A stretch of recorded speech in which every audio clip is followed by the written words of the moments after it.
chat. Hello, hello. It is Monday, March 7th, 2016, and you are listening to, watching, or somehow getting involved with episode 3 of the Game Genie podcast. I'm Max Totally Futile Burzin.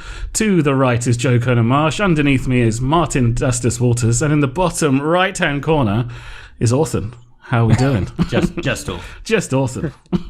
I thought we should have had a better, the man, the legend, who should have been here for 2 weeks but wasn't here, the greatest gamer this side of the channel.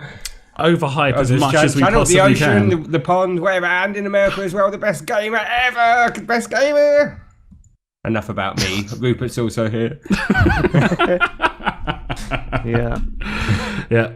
It's going well. As you can see, as those of you that listen to the Unstable Portal podcast will be aware, we have just pinched the theme music from there.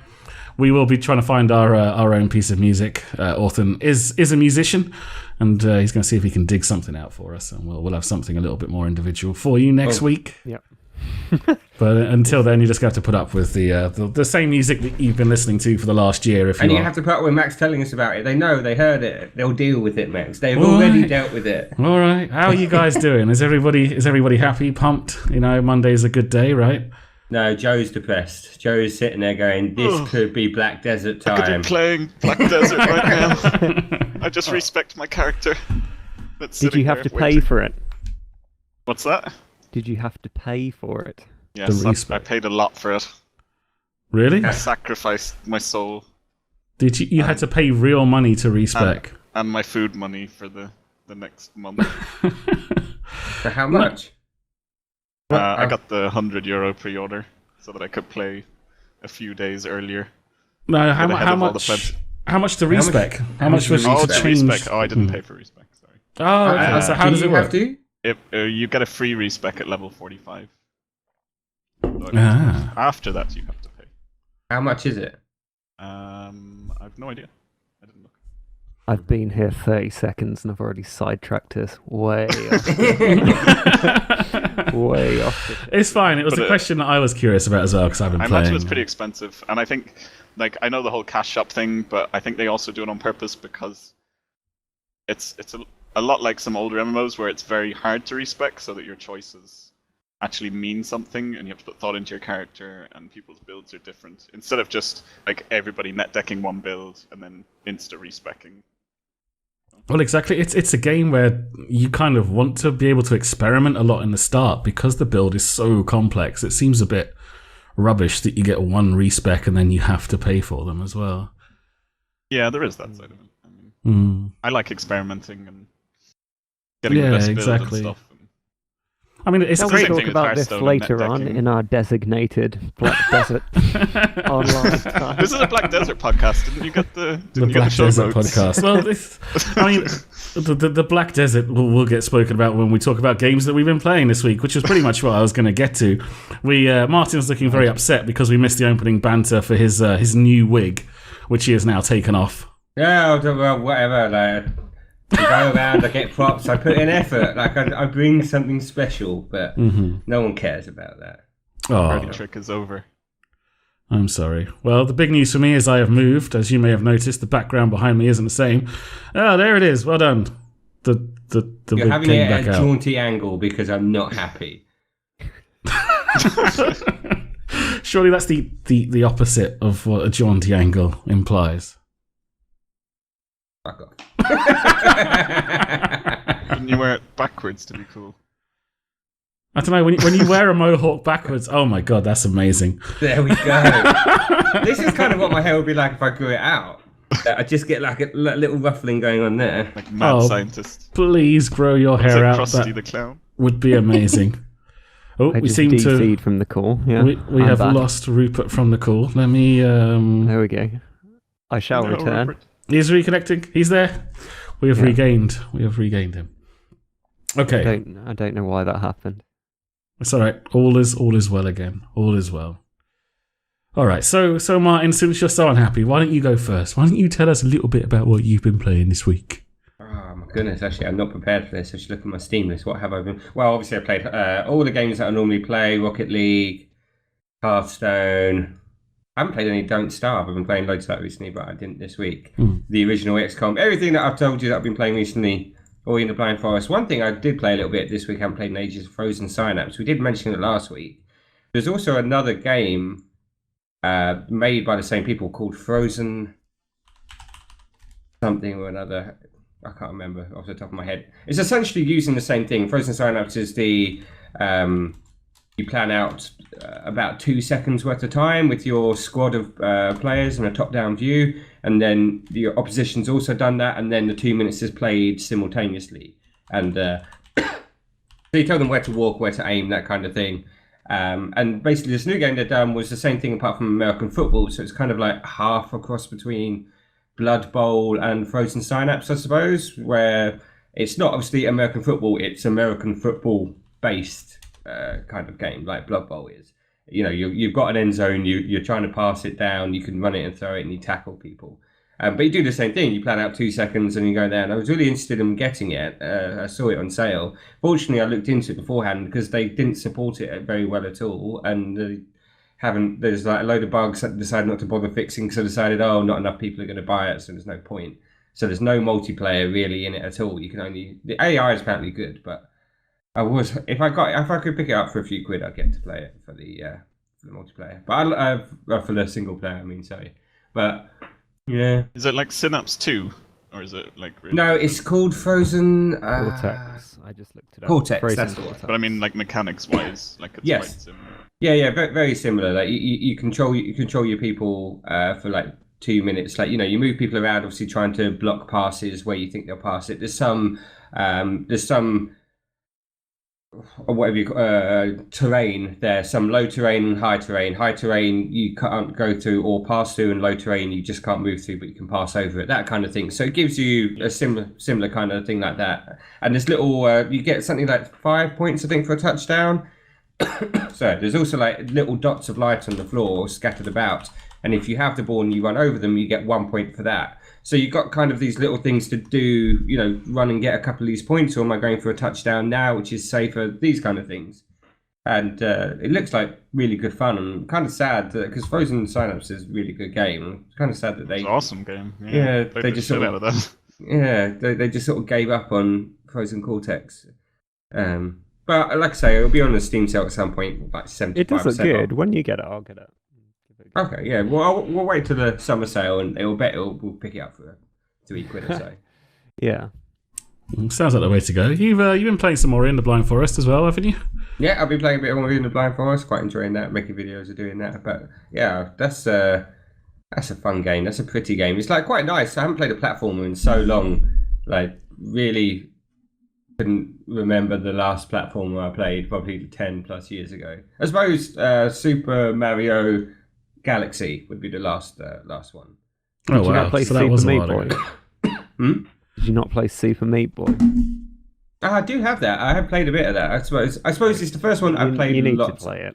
You need to play it. Super Meat. I've not played Super Meat Boy either. It looks it's always on insanely sale for fun. about £2. Yeah, it's like it always costs nothing. I've played it. I think Sophia's played it more than me.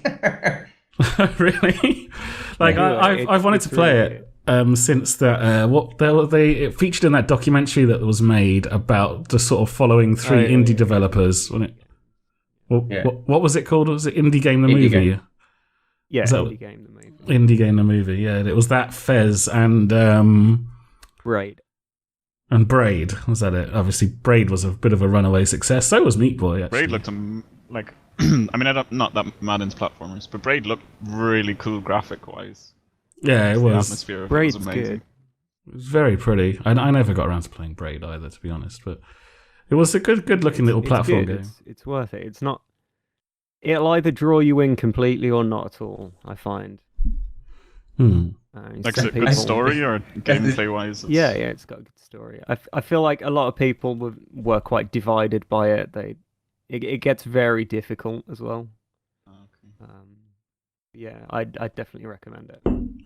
There's that whole like thread mechanic, isn't there, where you have to like find thread before you run out and stuff. So yeah, it's altering time and finding out what is affected by certain things. It's really weird to explain, but I would hand on heart recommend that.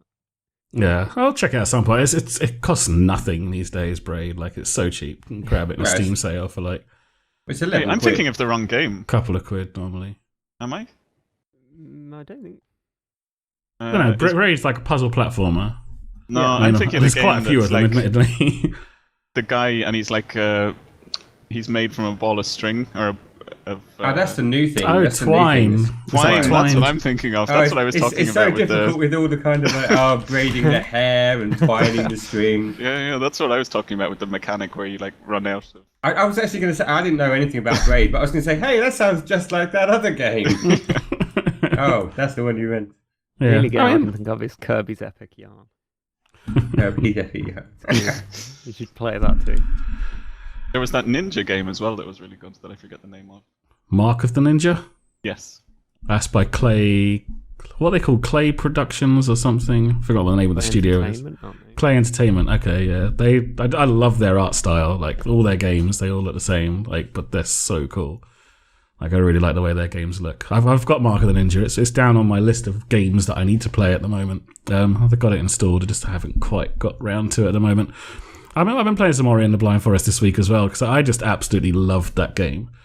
I think I completed it about a month and a half ago, maybe 2 months ago. Like, pretty late to the party on it, but it was so good. And since Martin started playing it, it's kind of encouraged me to go back to it, especially since I've had no internet for the last 3 days. It's just moved and was waiting for someone to come and plug it all in.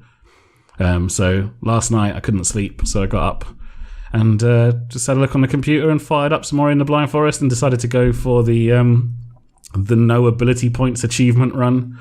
So you have to finish the game without leveling up any stuff that you spend ability points on. And it's a tough game as it is, so this is adding an extra level of toughness. It's already becoming quite hard in that, Martin, you know how you can level up your attacks to do more damage? Because you're not allowed to do that. Like, killing enemies takes a long time already. I'm only about like, I don't know, a couple of hours in, two hours or so, and it's already getting to the point where it's like, just takes forever to kill something. It's really hard.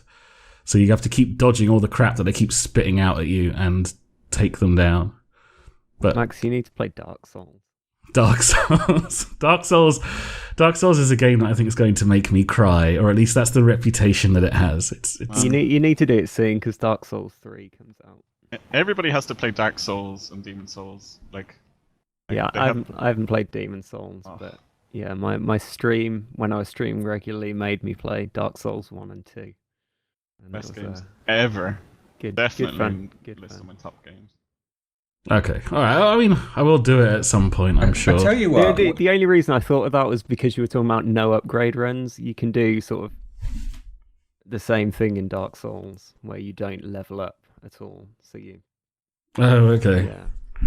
I mean, it's a game that's notoriously hard anyway. I mean, for me, Ori's kind of that perfect balance of unbelievably fluid sort of gameplay and an interesting challenge. It's not the hardest game in the world at all, but it's kind of like, it's one of those games that if it had clunky controls in any way at all would be unbelievably frustrating, but because it plays so smoothly and it's so responsive and just works so well, it's really good fun. Like it reminded me, obviously these are very different games, but it reminded me of playing through Arkham Asylum on hard. The combat system in those Batman games, when you put it on the hard mode, it turns off the little exclamation marks that appear above people's heads before they attack you. So you kind of just have to read their body language, which there's still some pretty big tells to work out when they're going to swing at you and stuff. But it really did make the game really interesting. And because the combat system worked so well in that game, actually playing it on hard was a really enjoyable experience. But yeah, I definitely recommend Ori to anyone that hasn't tried it. If you like sort of Metroidvania style platform games where you gain abilities as you play, and that opens up more of the map that you can get to and kind of figure out how it all works. Good fun. Definitely good fun. All Tell you right. what, this podcast is going to ruin me when there's a Steam sale on, because everyone's going to recommend so many games. They're going to be like, I've spent all my money doing this. Dark Souls 2 was on sale like 75% off a while ago. Like, I played it on console, but I just bought it on PC. Yeah, anyway. Dark Souls, there will be if it hasn't been already, Dark Souls will be on sale soon because of the third one coming out soon. So Yeah, that's true. Oh yeah, it's create a definitely bit of worth a hype. pickup. All right, well maybe when that happens, I will pick it up. What is it's like a third person, like Third person RPG sort of thing. okay. It's just so satisfying. Yeah, Everything you do in the game, and I know that like they make it seem like really difficult and all the ads and everything, prepare to die, whatever, and you do die a lot, but it never really feels unfair. And every time you're like, oh, I really want to see what's down here, and then you kind of die, and then, but like you don't want to stop. You just keep on going, and the game just like keeps on motivating you to get further and further and further, and the achievement you feel from like learning areas and learning how the different mobs fight, and it's more about learning, I find, than being sort of amazing at video games. You just learn the patterns eventually, and yeah. But as you said, it feels to me similar to raid progress. Like you sort of feel that oh my god, finally done it. okay, you're learning the patterns, like you said before. Yeah, it's very similar to raid bosses. When you kill a boss or something, yeah. It's similar like today though. When you get the new enemies and or you're in the blind forest, you go, oh, he just looks like a little blob. What's he do? Oh, he shoots red stuff on the floor and then I stand on it and it hurts. And get a known. If it was fire, if it was actual fire, then you probably would have realised from your World of Warcraft raiding days, Martin. Yeah, but it just looked like napalm, so I thought this is just a bit of friendly napalm to warm my toes up. It'll be all right. I mean, Ori's kind of got that similar thing because actually the challenge in Ori isn't necessarily killing the bad guys. It's usually pretty straightforward. It's actually the fairly fast-paced platforming that you have to do, but it is also very similar. You will die a lot, and then you die a lot figuring out how you do that little bit of jumping around or whatever you've got to do, and then you figure it out and then you get past it, and it has that hugely satisfying feeling, mostly because once you do eventually do it, it's usually some very quick succession of movement, and so you do feel like a bit of a badass after you pull it off. I don't know, saying that, there's some points in Dark Souls where I don't know how people manage to work some of this stuff out. Like, there are points in the game where it doesn't really tell you what to do, and you're just running around the world trying to work out where you're going or what to do. And it's very Japanese. Like Japanese love just putting hidden stuff in. Like just fill the game with like content and hidden things, and don't tell you like how to craft this armor, but it's like kill this boss and you get a soul, and then you have to go to this person, but you have to do this quest to unlock that thing, and then you need to farm this underneath some other castle. Do you know what I mean? And then eventually get the armor. Like, and for people that figure that out, it's crazy. Yeah, I mean, there's two parts that stick out for me. I'm not going to ruin anything, but the DLC for Dark Souls 1, I'm not really sure how anyone found that ever. And the other part was where you have to get up to the bird's nest. Like the DLC, like obviously. It's what From Software do, the makers of the DLC for Souls. Dark Souls, Martin. It's not like a mission pack. It's not like something you do when you've completed the game. It just adds certain things into your world. And you have to retrieve something, and then, I'm not going to tell you what it is, but you stumble across an entrance. And you maybe would do it by accident, but I don't know why you would, but yeah. Okay. Yeah, it's what the developer do. Like From Software, like their most recent game is Bloodborne, and I've not played it, which is a PS4 exclusive, but I heard they did the exact same thing with that as well. So the DLC came out, and it's like the DLC comes out and nobody knows what it is. Yeah, and they just hide it in the game somewhere. Yeah. And then eventually, like, some people figure it out and it'll be on the internet, and then you can go and find it for yourself. Or, you know, if you want, you just don't look it up and you... They can only do that type of thing now because of the internet. Because if like, years ago, they'd go, buy this add-on CD for a $5, and you may find some stuff. If you don't, call this hotline and you can pay £2 a minute and we might tell you where it is. Well, you say that. They found a side quest in Final Fantasy IX recently. Really? Yeah. But it's been hidden for this long. Been hidden for this long. What? They went insane. back and patched it. They went and patched it the day before. Patched everyone's everyone in the whole PS1. world's game. Yeah. Is this because of Final Fantasy IX coming out on PC and mobile? Is that why? It's people been just replaying it? Or... How is that even possible for that long? I don't. Yeah. Let me find it. That is absolutely insane. I mean, like there used to be so many Easter eggs in old games, but it just used to be that like people wouldn't necessarily find them. I mean that Ready Player One book is the whole thing is based around like people trying to find Easter eggs. The Twitch chat. Wow, 13 years later, 13 years to find a new quest in Final Fantasy. Was it one of those games? Like, I don't think they do that. But imagine if it was like a game where it gives you your completion mark, like 100%, and everyone in the world for 13 years is at 99% going, no, what the fuck? I think people would have worked it out by then, because there's a couple of things in that game where if you don't do it at a certain time, that's it, That's part about Dark Souls. well, I do want to pick up Dark Souls at some point and play through it all. I get it. Just do it. It's annoying as hell, but it's good fun. Yeah. Is it multiplayer, or is it just single player? It's got this weird multiplayer, doesn't it? I would not recommend doing it multiplayer. It just makes it a lot easier. I mean, there's a few guys that I've watched stream it since I've completed it, and a boss that you would normally struggle with is like there's this Spider Queen fire thing, and basically you can never get behind her while she's attacking. Only when she's mid animation can you get behind her. So basically, you're meant to dodge then attack. With two people, basically, one of them has aggroed her, and the other guy just wails. And the other one just wails on her weak spot. So you can play multiplayer on it, but it's not a good idea. But it's not something you should do. There's a lot of other multiplayer mechanics though.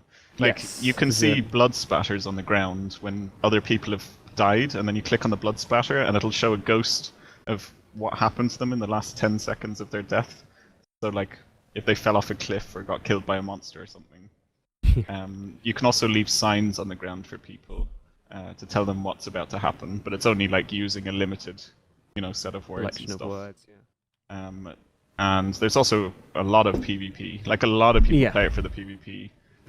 People can invade your world, and you can have people come into your world to help you and stuff like that. I mean, mostly people just set up certain areas and duel and stuff like that, and then make builds and things to PvP with. But it's semi multiplayer, I guess. But it just makes everything more scary, which is cool. That you might get invaded at any time. Suddenly an invasion sign comes up, and you're already having a hard time trying to get to a boss or something, and then some guy comes into your world to kill you. Wow. It's next level trolling. I don't know if that's something I'd want to turn on the first time I played it through. I'd probably just is it optional? You can avoid it. Well, I suppose obviously I could always plug my network cable. It's not that often, honestly. It. It's not that often, and it's pretty exciting when it does happen. It's not like you're constantly being ganked. You know what I mean? It might happen once every couple of hours or something, depending where you are in the game. Yeah, fair enough. Obviously, some spots there's more players, so it might happen a bit more.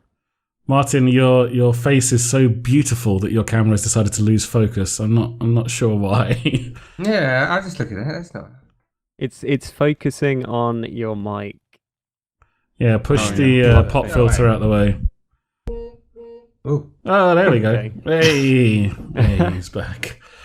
Right. I think that's enough. On to the next thing. Dark Souls. Autumn, you've been playing a bit. On to the next thing. Dark Souls wasn't even on the list.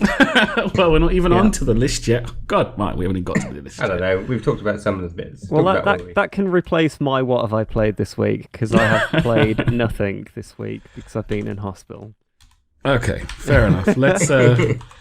let's get into what Joe's been playing this week, because we all know what Joe's been playing this week. Everybody knows what I've been playing since I've been talking about it for the past 3 weeks. But, last week you played it. Well, this week I've actually had a chance to play it. I've managed to put a few hours in just before I started moving. So, is there anything else you'd like to say about it? Anything more that you've learned before I it's say totally what I think? awesome, and I haven't had as much fun with an MMO as this since Dark Age of Camelot. And I've been PvPing, speaking of PvP, in Dark Souls, because our guild is at war with like 4 different clans at the moment. And I've been trying to fish and stuff when I'm AFK, except they're getting ganked, so I had to do the raft, and I've taken the raft off to a little island to fish there, so I don't get ganked when I'm fishing. You're making it sound so cool and exciting, and then it is so cool and exciting. I know it's like, we're a massive war. We're a massive war between 3 guilds. I'd have done some fishing, but man, and there's some guy who's like got like the highest level in the game. He's 53 on one of the guilds we're at war with, and we were trying to do guild quests, and he's just come into the forest, and he bought a costume that like hides your name above your head, so it's kind of really hard to see you if you do that. And he's just, all you see in our guild chat is like our guild members being picked off one by one in the forest. And like nobody knows where he is. So cool. Wait, did I hear right? 53 is the max level. No, the max 50 level, is the there's no soft max level. 50 is the soft cap. And then after that, like the level is just based on how the level of the mobs, basically. Yeah, if you can find mobs that will give you XP, you can kill them and you can carry on leveling up to a point where you can no longer find mobs that will give you XP. So it's kind of got this weird system. I'm still incredibly low level in this game, so I don't necessarily understand all this sort of end game stuff. But does that mean that they are considerably more powerful than you if they're 3 levels above you, or do they just get some minor advantages? Well, I killed him once, but he does like ridiculous damage. But I can't really tell if it's just levels or it's his gear, because I had a look at his stream and he had like all sorts of crazy gear as well compared to me and everybody else. Okay, so this guy's literally sat on this character since the game came out and has done nothing else, and so it's just super mega powerful dude with all the great stuff. Like it takes 30 minutes to an hour to each level, like getting to 50. No. And then after 50 it takes so it goes from 30 minutes to an hour, and then after 50 it's probably like 10 hours per level. For the 51, and then 52 was probably like 15, and then 20. Do you know what I mean? And that's literally 10 hours grinding, 10 hours just killing at the mobs. Best XP spot with like crazy spawn rate and everything. Okay, and like loads of all the consumables you need to level up. So he's pretty much had to play probably 20 hours a day since launch to do that. No, he can't have done that. I'm sure he had more than 4 hours sleep. I know what you mean, but my God. No. Maybe he has only had 4 hours sleep. Martin, you survive on 4 hours sleep most nights. I normally get 5. Yeah. All right then. Okay, so as someone who knows very little and has not been swept up in the hype, sell me Black Desert Online. Sell me Black Desert Online. Okay. So it's an MMO that has like all the systems from every game pretty much just packed into one game. If you want to go farm, you can make a farm and then you get workers and you look after it, and you can make money from farming or fishing or crafting, anything like that. It's basically a sandbox MMO really, rather than there's no endgame raiding. There's some bosses and things like that, and then there's guild sieges, so you can take over areas of the map and then tax them and stuff. And then I think every Saturday or something, it's not enabled yet, but there'll be guild battles to take over control of areas. And it's just the combat just feels so good. There was a post on Reddit put up, and it was just every other game when I go to pick up a quest, it's oh, you have to kill these 100 mobs, and he's really sad. And then in the other picture, it's Black Desert, gotta go kill 100 mobs. He's yay! So the combat is just so fun. Grinding is actually awesome. And there's just too much to do. I got to 50, and then I kind of just went, I knew I want to level, and then after 50, I just wanted to build a boat, and then I spend all day figuring out where to get that stuff from and hiring workers. And it's kind of like a Civ game or something as well on top of an MMO. I guess it's just so complicated. Like there's the Black Desert Bible that somebody's written or a guild has put together, and it's just pages and pages and pages. And, like everything in the game, like you want to like get a horse, and you have to actually go out and tame it. You have to get like rope and sugar, and you have to play a game with the horse before it'll tame for you, and then you've got like different tiers of horses, and then you can breed the horses together to get other tiers, but you need to level them up, and then you can make money from doing that because people like need carriages to ship their goods across the map because there's no fast travel of any kind.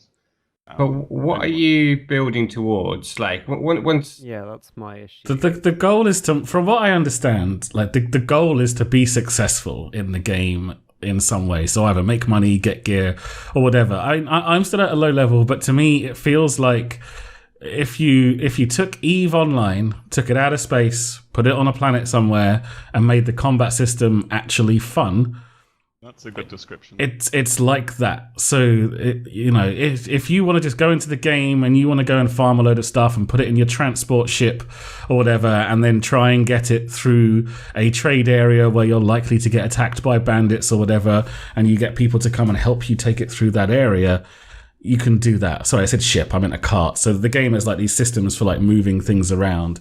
Or you can decide that I'm going to play the game in this area of the world at the moment. So it's got quite a big map, but it's not like an EVE universe or an Elite Dangerous universe. It's not quite that ridiculous scale, but it is quite a large area that you have to play on. And what you can do is you can move into an area and say, right, this is my place, and then you spend contribution points, which are kind of like a limited amount of resource that you have that you can take out of systems that you've put them into. So you start off in a main town, and then there'll be outlying areas around that town where you can spend your contribution points to have them be part of your network of whatever it is you choose to do. Whether it's trade, whether it's grow stuff, whether it's set up a plantation. Like you can employ workers and get them to like do things for you in this area. And then you use all of that to make money and just kind of be successful. There isn't necessarily like an in-game raiding or anything like that. If you want a PvP, you can. It's like just an RPG, but like you're role playing just being a successful guy. Yeah, you just like role play in World of Warcraft or whatever. It's like you're just being this really cool, awesome, amazing guy in the world. And look, I've also made a load of money, and I'm a successful, amazing person within this world. Yeah, if you don't want to PvP. If you want to PvP, you make a lot of money and get really, really good gear and kill everybody. Basically. The comparison to EVE, I find, doesn't quite work. I think it has the potential, but in EVE. Okay, EVE Light. Maybe I should have said EVE Light. You have you have a lot of people at the bottom that are just helping everyone else, and then everyone gets sort of stronger and more powerful together. Yeah, this doesn't quite have that level of depth. I mean, guilds, like everybody in the guild have to do guild quests to feed the guild, and the guild gets money from that. And I suppose, like, really, you want your guild to be as powerful as possible. And then once you take over places, and you get taxes, and the guild makes more money. And then when you do the PvP sieges, everybody in the guild gets a cut of the money afterwards if you win. Yeah, I think that's the idea I'm sort of getting from it, but I think just because the way EVE works, it works better in that, because I'm trying to think how I would enjoy this game, and for me it would have to be almost RP-esque. Like there would have to be like a Realm storyline where there's, big notorious guild or whatever, and yeah, I think that's probably what they kind of go for. The big storylines you hear from EVE every time. Yeah. Like people always say, EVE is amazing to read about, but boring to play. Like when you read about like battles in EVE, it's like, oh my god, that sounds amazing. And then you get into the game and it's just spreadsheet wars, and you're just kind of like, can't. But that's sort of what makes EVE important. It's that distribution of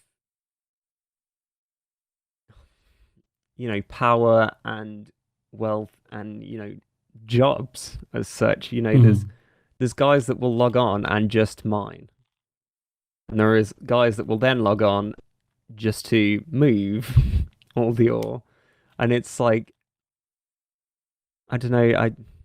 What you're basically describing to me is like playing when I used to play World of Warcraft. At the end, where I didn't do much, just kind of making money off the auction house, and it's like, okay, right, I better get up now, transmute those things, right, cut them, put them on the auction house, I'll go to work, come back, collect my money, use the other cooldowns I have on my crafting stuff, go home, log out. It's like, do you play the game? It's like, not really, but I do log in every day. Yeah, but okay, so imagine if those systems had more of a mini game to them. Yeah, but I think it's more those like that, I sorts guess. of systems that actually allow for the big storylines. Yeah, I mean, I don't think this game. I think you're totally right that like this game won't necessarily have a big storyline. Like, it's not really. You can't compare them directly.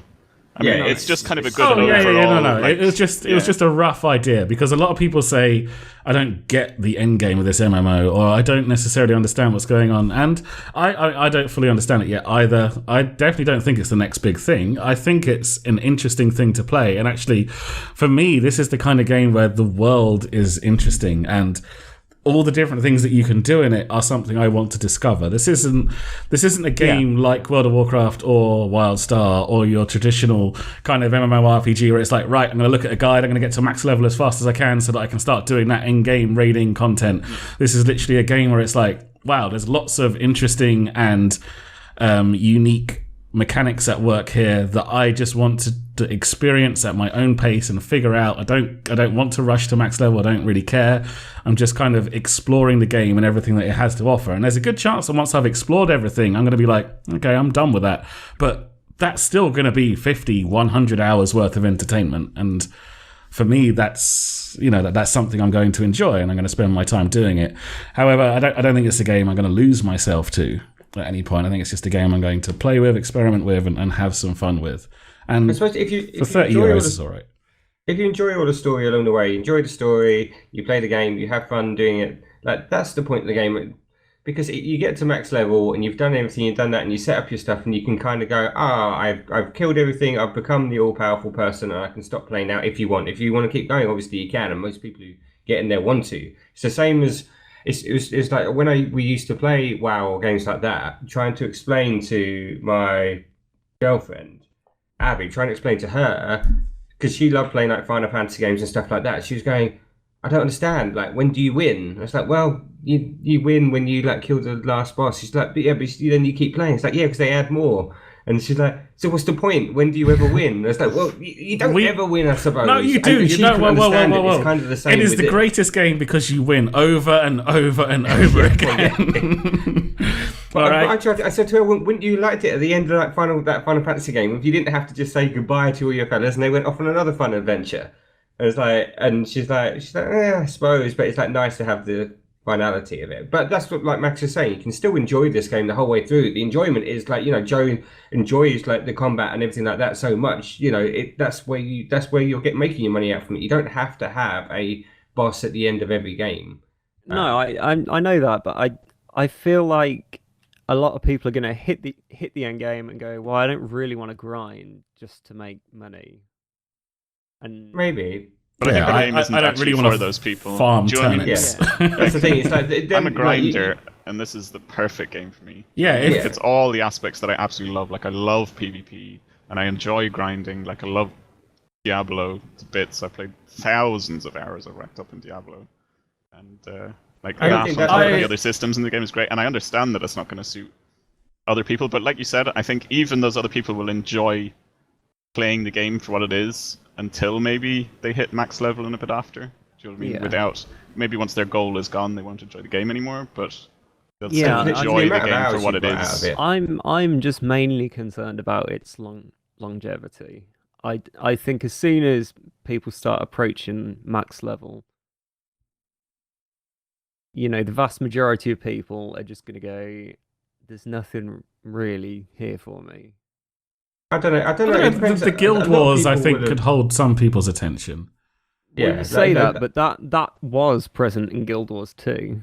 Oh, Yeah, Guild Wars. held- I played a lot of Guild Wars 2 as well. Guild Wars 2 held people's attention for quite a while. I mean, with their business model, it doesn't need to hold attention for forever. It's a buy to play game. They need to keep making enough money to sustain their servers. But they're gonna like bring out expansions and stuff like that, aren't they? They're gonna bring out more stuff. They've already announced it. I think Joe was mentioning in the week. I don't know about it. That's why you can always level a little bit if you keep. Maybe, but consider all the money that was thrown at WildStar. They haven't made it to an expansion.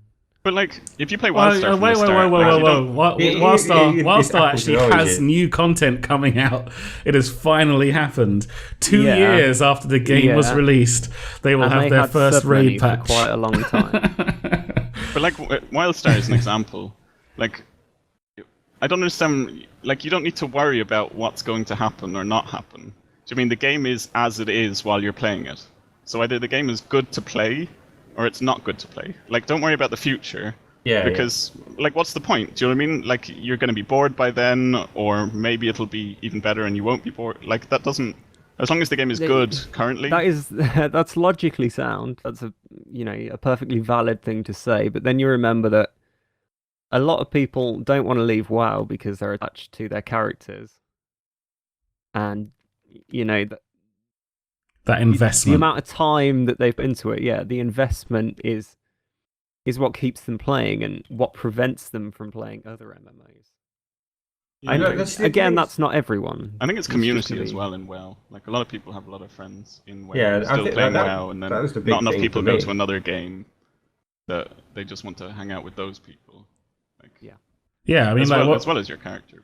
Well, one of the big things we managed to do with WildStar was because at the time when WildStar came out, none of the we got like 25, maybe even 30 people from our old World of Warcraft guild to come and play WildStar when it went live, and it was really good. It was really good for a long time, but I think that's because none of them were playing WoW at the time. They were in that ridiculous year-long gap from the end of Mists to the start of Warlords of Draenor, and so just nobody was playing Warcraft, and so you managed to get loads of people across.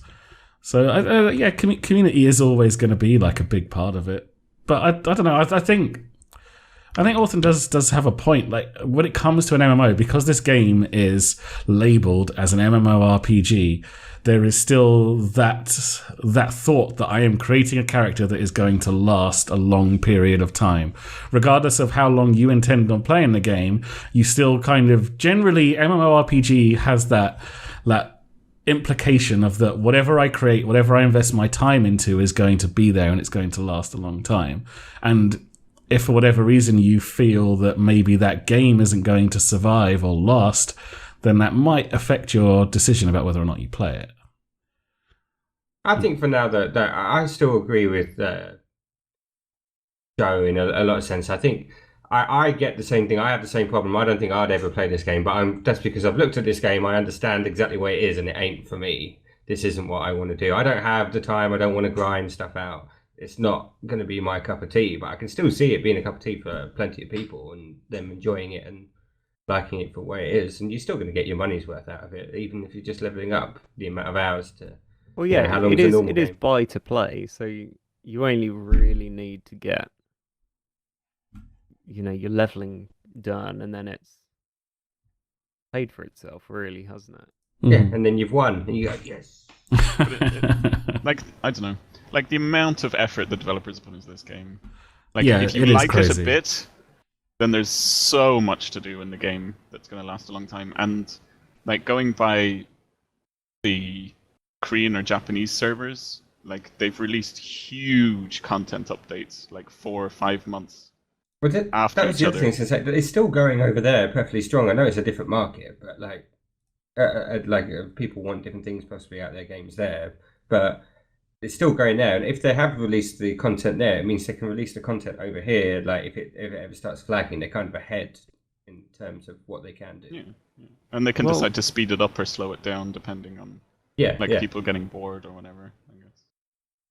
Yeah. But it's just like, I'm just a little bit sick of like MMOs that are just kind of theme park skins. And I said this before, where it's just like Blade and Soul, to me, is just go and buy a fighting game and play it. Like, instead of having to like level through stupid quests like for 50 hours or whatever to get to max level to play that fighting game. Like Blade and Soul is a traditional MMORPG without the end game rating. Like it's so weird that game is successful to me. Like I was really just like, why not disappointed by just it. give me the end game fighting if the fighting is so good in that game, the PvP, and just let me do that straight away? Like, why do I have to go through doing boring quests? I think for that it was sort of a learning experience. Because if you gave someone who's never played the game one of those characters, they're just not going to be able to function half the time. Like it. That'll be the same in like Street Fighter or something. But I mean, that's also the same in traditional MMORPGs as well. Like I remember at one point when I was kind of playing around with the idea of maybe trying to teach myself some game development. It was part of my whole like 3D animation phase. It was like, ooh, 3D animation, ooh, model creating, ooh, game creating. Like I wanted to create the MMORPG raiding experience as a standalone game. Just be like, look, or at least the dungeon experience. Just like, hey, just get 5 guys and just keep releasing dungeons for people to do. Create some kind of lobby where you can just meet up.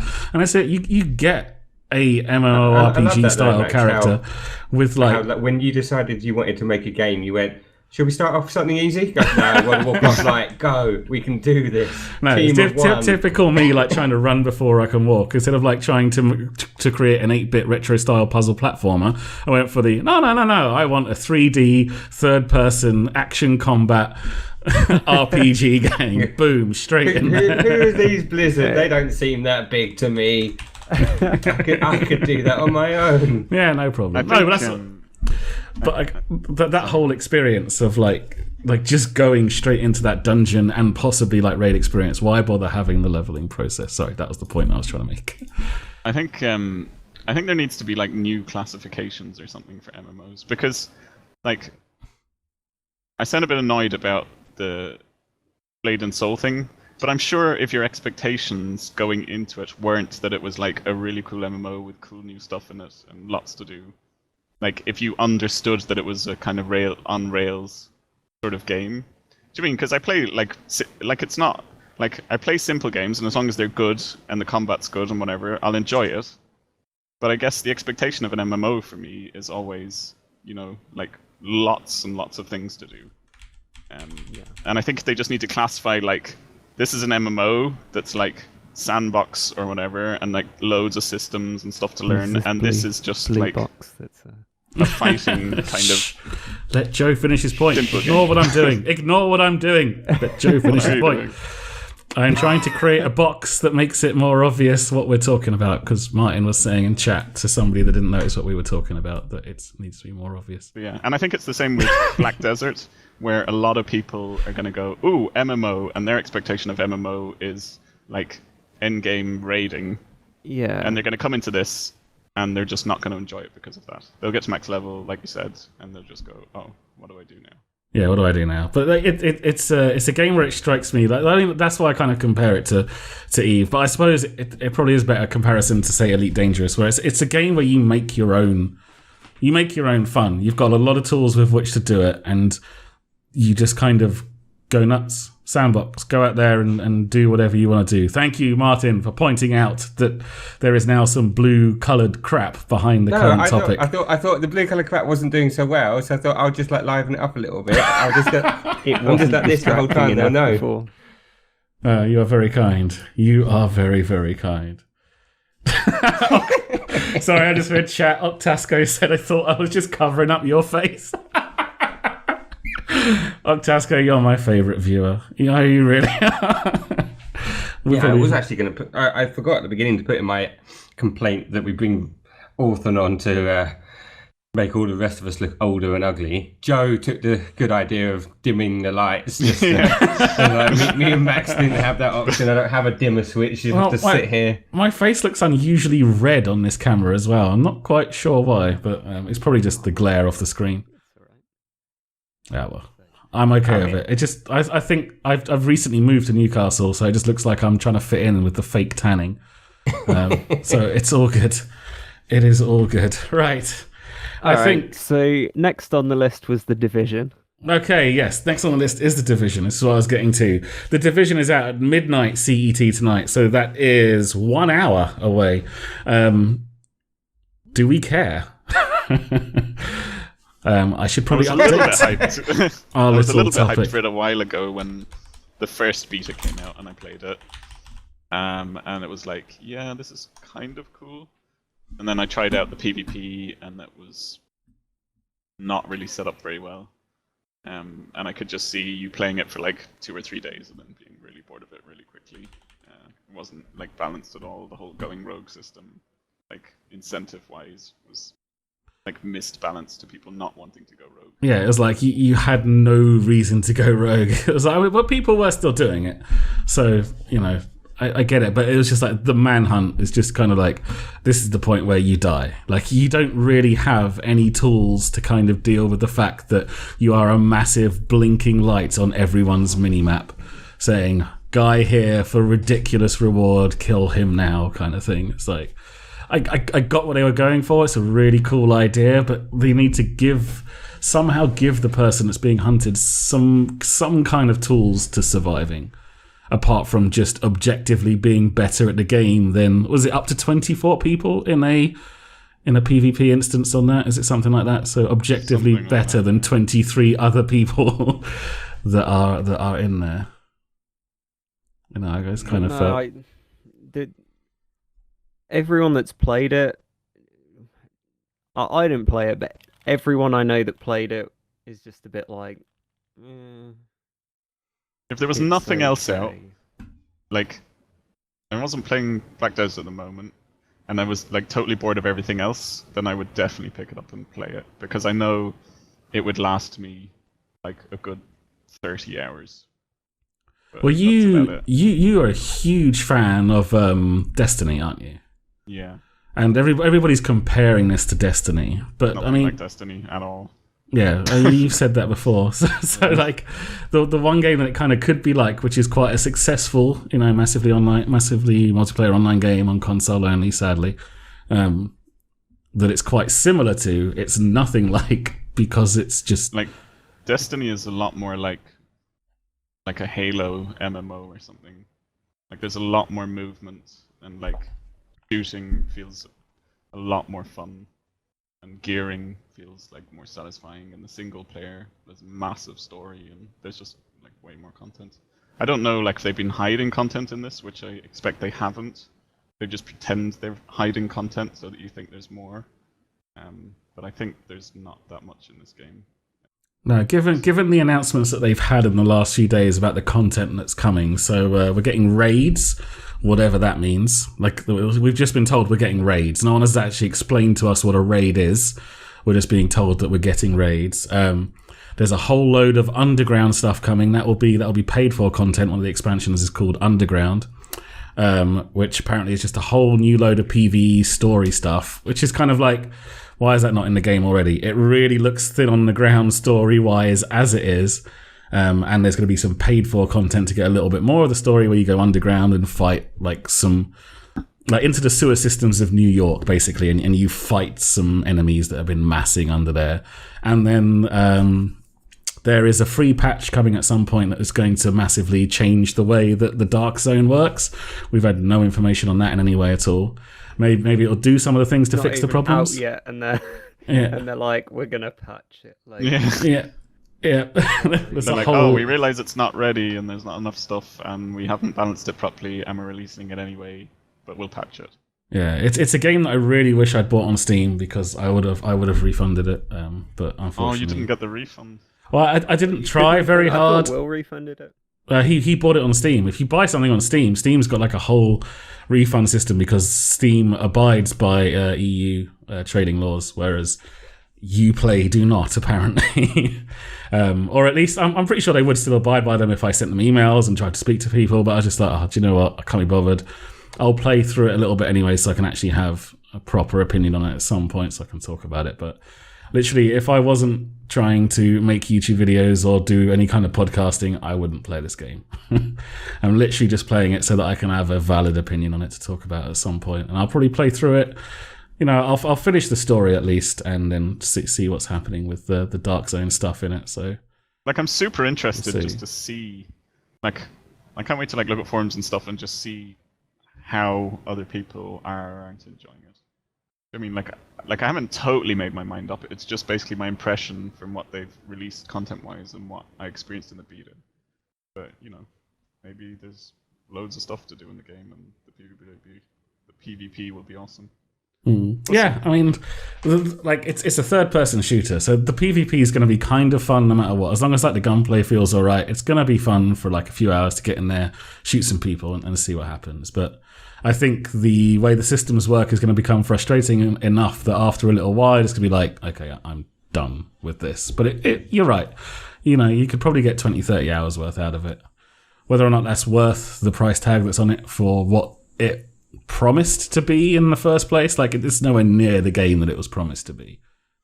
Like the game that was promised at E3 2013, I want to say, I think it was E3 2013, was this amazing open world MMO RPG third-person shooter where you were just constantly going to be with thousands of other people running around the same environment, choosing to engage them in combat if you wanted to. And then it kind of like just became, oh, there's a combat zone in the middle. And then where they we'll had have to some realise PvP. that it ran on a console. Yes. Yes. Yes. That is often Yeah. the issue with. Don't release your games on consoles. PC is so much better. So What, much you mean better. like Overwatch? Martin, are you trying to hint at me? Are you trying to get me to progress the podcast along? Not saying it's your job. I'm just going to sit here for 5 seconds and say nothing in protest. Overwatch. Joe's got my back. He's fine. So Awesome and out very soon-ish. let's get into the news. First item in the news this week is Overwatch finally has a release date. This was literally announced about an hour and a half ago. Overwatch release date is the 24th of May, and open beta will start from the 5th of May. If you have decided to blow your money on a game before it comes out, you will get... Everyone's going to. Yeah, you will get early Everyone's going to access. crash the servers. Probably. You will get early access to the beta and you'll be able to start on the 3rd of May, which is lucky you, but you must pre-order before the April 29th if you want to be part of the 2 days early access to the open beta. All progress will be wiped at the launch. I didn't even know that. What? Well, same as you get to have Hearthstone. the same fun all over again. What's the point? Oh my god. That's the worst. Oh. Right, progress in games is something that I think is quite subjective anyway, because Overwatch for me was a game that didn't need progress, and I still don't think it necessarily needs progress. Don't get me wrong, I enjoy it. I like unlocking skins and stuff. I don't You're going to think lose all the skins and everything you've got. Yeah, like that would be so unfair to people that weren't into this closed beta. Like you can't do that. That's like saying when you were playing the Hearthstone beta when the game came out, like you get to keep all the cards. Once it's an open beta, then you can have it. You can have a wipe when the open beta starts. But it's kind of like, why am I going to play this open beta for 3 weeks and then those cool skins are lost? I know you'll play it because you want to play the game, but it's like 3 weeks. No, but you'll play it can because basically play it. If you I know haven't, obviously consoles and that way. Wait. If you've pre-ordered the game because you're so desperate to play it, you've bought it before trying it, then you just want to play the game as quickly as you can. You don't care about a wipe. If you haven't pre-ordered and you're going to be part of the open beta from May 5th, then you get to play a £30 game for free for 3 weeks to see if you like it. That's right. I'll give you that. But that's the other bit. Is that when I saw people you're getting access earlier if you pre-order this game, I was like, how much quicker will I get into it? 2 days, 2 days before anyway. I mean, if they'd have given me like something like tangible, then I might have done it sooner. But I was like, oh god, not buying it for 2 days. I am going to do exactly what you said and play it for free for 3 weeks and see if I want to pay the money. Yeah, I mean, like if you're not sure about it, then there's no point. I thought we said that you got into the open beta if you bought it anyway. No. No. The open beta starts on the 5th of May. It went if you pre-order, you get in 2 days early. For the open beta or the launch? No, 2 days early for the open beta. Oh, well, that's pointless. Yeah, no, that's a 2 day. You get into But the to open be beta. fair, we've all played it. Autumn Me and hasn't Joe actually haven't, played it really. yet. Oh, okay, sorry. Me and Autumn. Oh, I thought you'd played it. I mean, I have, but like not as like I played it around Max's house rather than like having the game and playing it when I feel like it kind of playing. But I just mean there's a lot of people who were like, if you think how hyped we were before we got in, and they're still that hyped. I guess they may think it's a good idea to get in 2 days early. I'm still super hyped for Overwatch. Like I think it's an amazing game. Brilliant. And it's great fun. But I just mean excitement-wise, I can wait. Do you know what I mean? I reckon they're trying to stagger everyone coming in over 2 days. So everyone will come in like we said and like crush it on the 3rd of May. All their servers will crash. They'll work it out, and then hopefully they'll all be stable on the 5th when it actually comes out in open beta. That is also true. Well, turning to the other side of this. God. Is it ready? I mean, I'm super hyped that I'm finally going to get to play it, but is it finished? You don't think it's finished? I mean, at the moment, there are some balance issues, if that's what you're referring to. Well, I remember them talking about rated, but that's not in the game yet. They did say it might be something that will come post-launch. So then it's not finished. It's not yeah. This is very true. I mean, what is in the game at the moment? At How many game modes are there? At the moment, there is one game mode that you can play where you will find random other people. There is a custom game mode where you can invite whoever you want, and that's pretty much it. So there's one game mode is, a map is a certain game mode. Oh, okay. There's 3. Well, kind of 4. There is payload. Yeah, there's payload, capture, and then I say kind of 4 because then there's maps that are capture and payload, so you have to capture a point and then push a payload, so that's not really a different game mode. And then there's control, which is King of the Hill. How many maps are there? I want to say 10. Maybe even 12. Like when they released let me see if I can find it. When they released the new the game mode after Control, Christmas, they released about 4 more, didn't they? Yeah, they released a few more maps. There is quite a few. Like they started with about 3 or 4, and then after BlizzCon they released like another 2, 3, or they showed 3 or so at BlizzCon, and then after Christmas was another 3, 4 that came out. I think.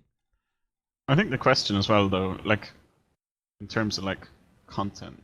Like for these type of games, it's like how much. I know, okay, there's a ton of content now for Counter-Strike, but like mostly it's the same kind of 4 or 5 maps being played in Counter-Strike, and it's more that the gameplay is so good, and it's kind of the same thing with Overwatch, where the gameplay and the characters and the things that happen between your team synergies and stuff, like it's just so satisfying to play that, like. I wouldn't even think about when they add extra maps or an extra game mode. It's just like, oh, yeah, okay. Do you know what I mean? But, like that wouldn't really excite. Okay, so there's 10 maps currently. Yeah. I mean, see, the thing is, like when I played it, like I enjoy it and it's good fun. But I don't know, like things like ranked modes are important for keeping people interested. Like lots of people don't. Definitely. Yeah. Lots of people don't want ranked modes. Aren't interested in them. But those people are less bothered than the people who really want it and it's not there. It's kind of like, why am I playing this? I want to, see how brilliant I am. I want to show off how brilliant I am. That kind of thing. Well, not having that would be fairly detrimental, I'd have thought. The thing with CS is, one, it's a lot cheaper, but CS has a lot of different things depending on how you want to play. I'm pretty sure it just has Dust 2. I'm pretty sure. Right. I mean, there's things like there's maps for everything. There's custom maps to help you with your reactions, your aiming, learning spray patterns on guns, learning tricks for each map, learning smoke points, useful flashes, that sort of thing. And so you don't want to do any of those. There's mini games on there. There's sort of there's like the gun games. Yeah, there's gun games. There's small maps where everyone's forced into using the same gun to help you with, again, your aiming and your reactions and your general gun handling. There's a lot to do in CS if you're not queuing. But I haven't played proper Counter-Strike in a long time. Pretty much the first Counter-Strike. And all I see when I see people streaming, for example, is just playing ranked. I don't see any of that other stuff. They just play ranked, and they seem to enjoy just that part of the game. I understand more content. It's definitely better for people, but I'm just saying, the core game now, and when it came out, and I think in the same in Overwatch, where the core game is good enough that the content isn't super important at the start.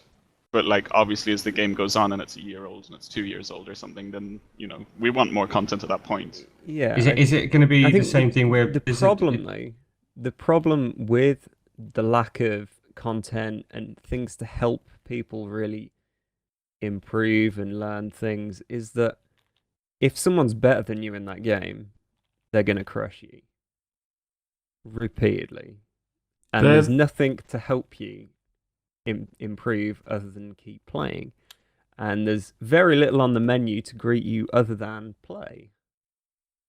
Yeah, that's kind of true. Well, I do find that I used to like playing a lot of games. I'm not good at these games. See, I'm a good example. I'm not good at these games. You three are all good at shooting games. I like playing them with everyone, but I'm not good and probably never will be unless I play them a lot more, which I probably won't. But I do enjoy them.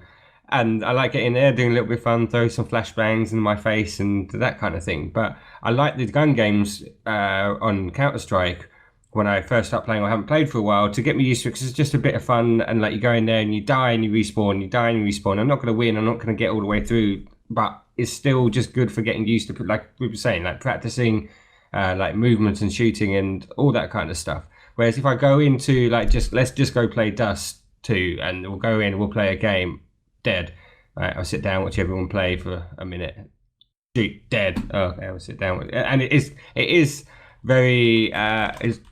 If you lot may not think about it as much because it probably doesn't happen to you, but it does happen to me, and it's okay, fuck this game.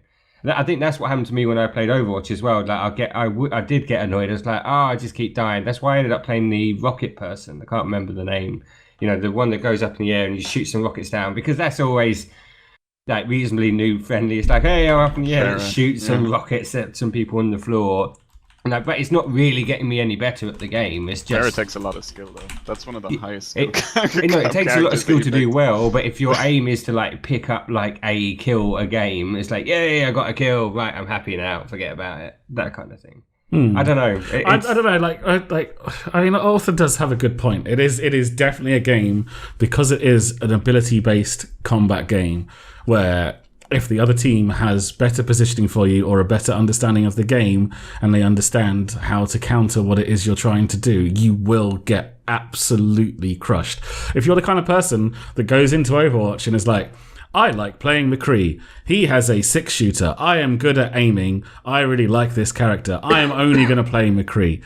You can get to a point where they're just going to be all right, we'll just pick a load of stuff that just deals with McCree really well. The best player on your team is McCree. It's okay, we'll just counter him out of the game. And all of a sudden, you feel absolutely useless because there's not a lot you can do, because they're just outright just doing the things that are going to stop you from being able to do what you want to do.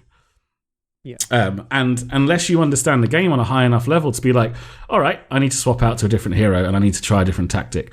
It's but at the same time, Blizzard are trying to create this game with a whole backstory. They're going to have a whole load of sort of online animated episodes to do with the story of Overwatch, because as everyone seems to keep speculating, this was Project Titan. This was their next big MMO, and instead of that, they decided to scrap, and instead of just liquidating all the assets, they've turned them into what has become this first-person ability-based shooter, which is a lot of fun.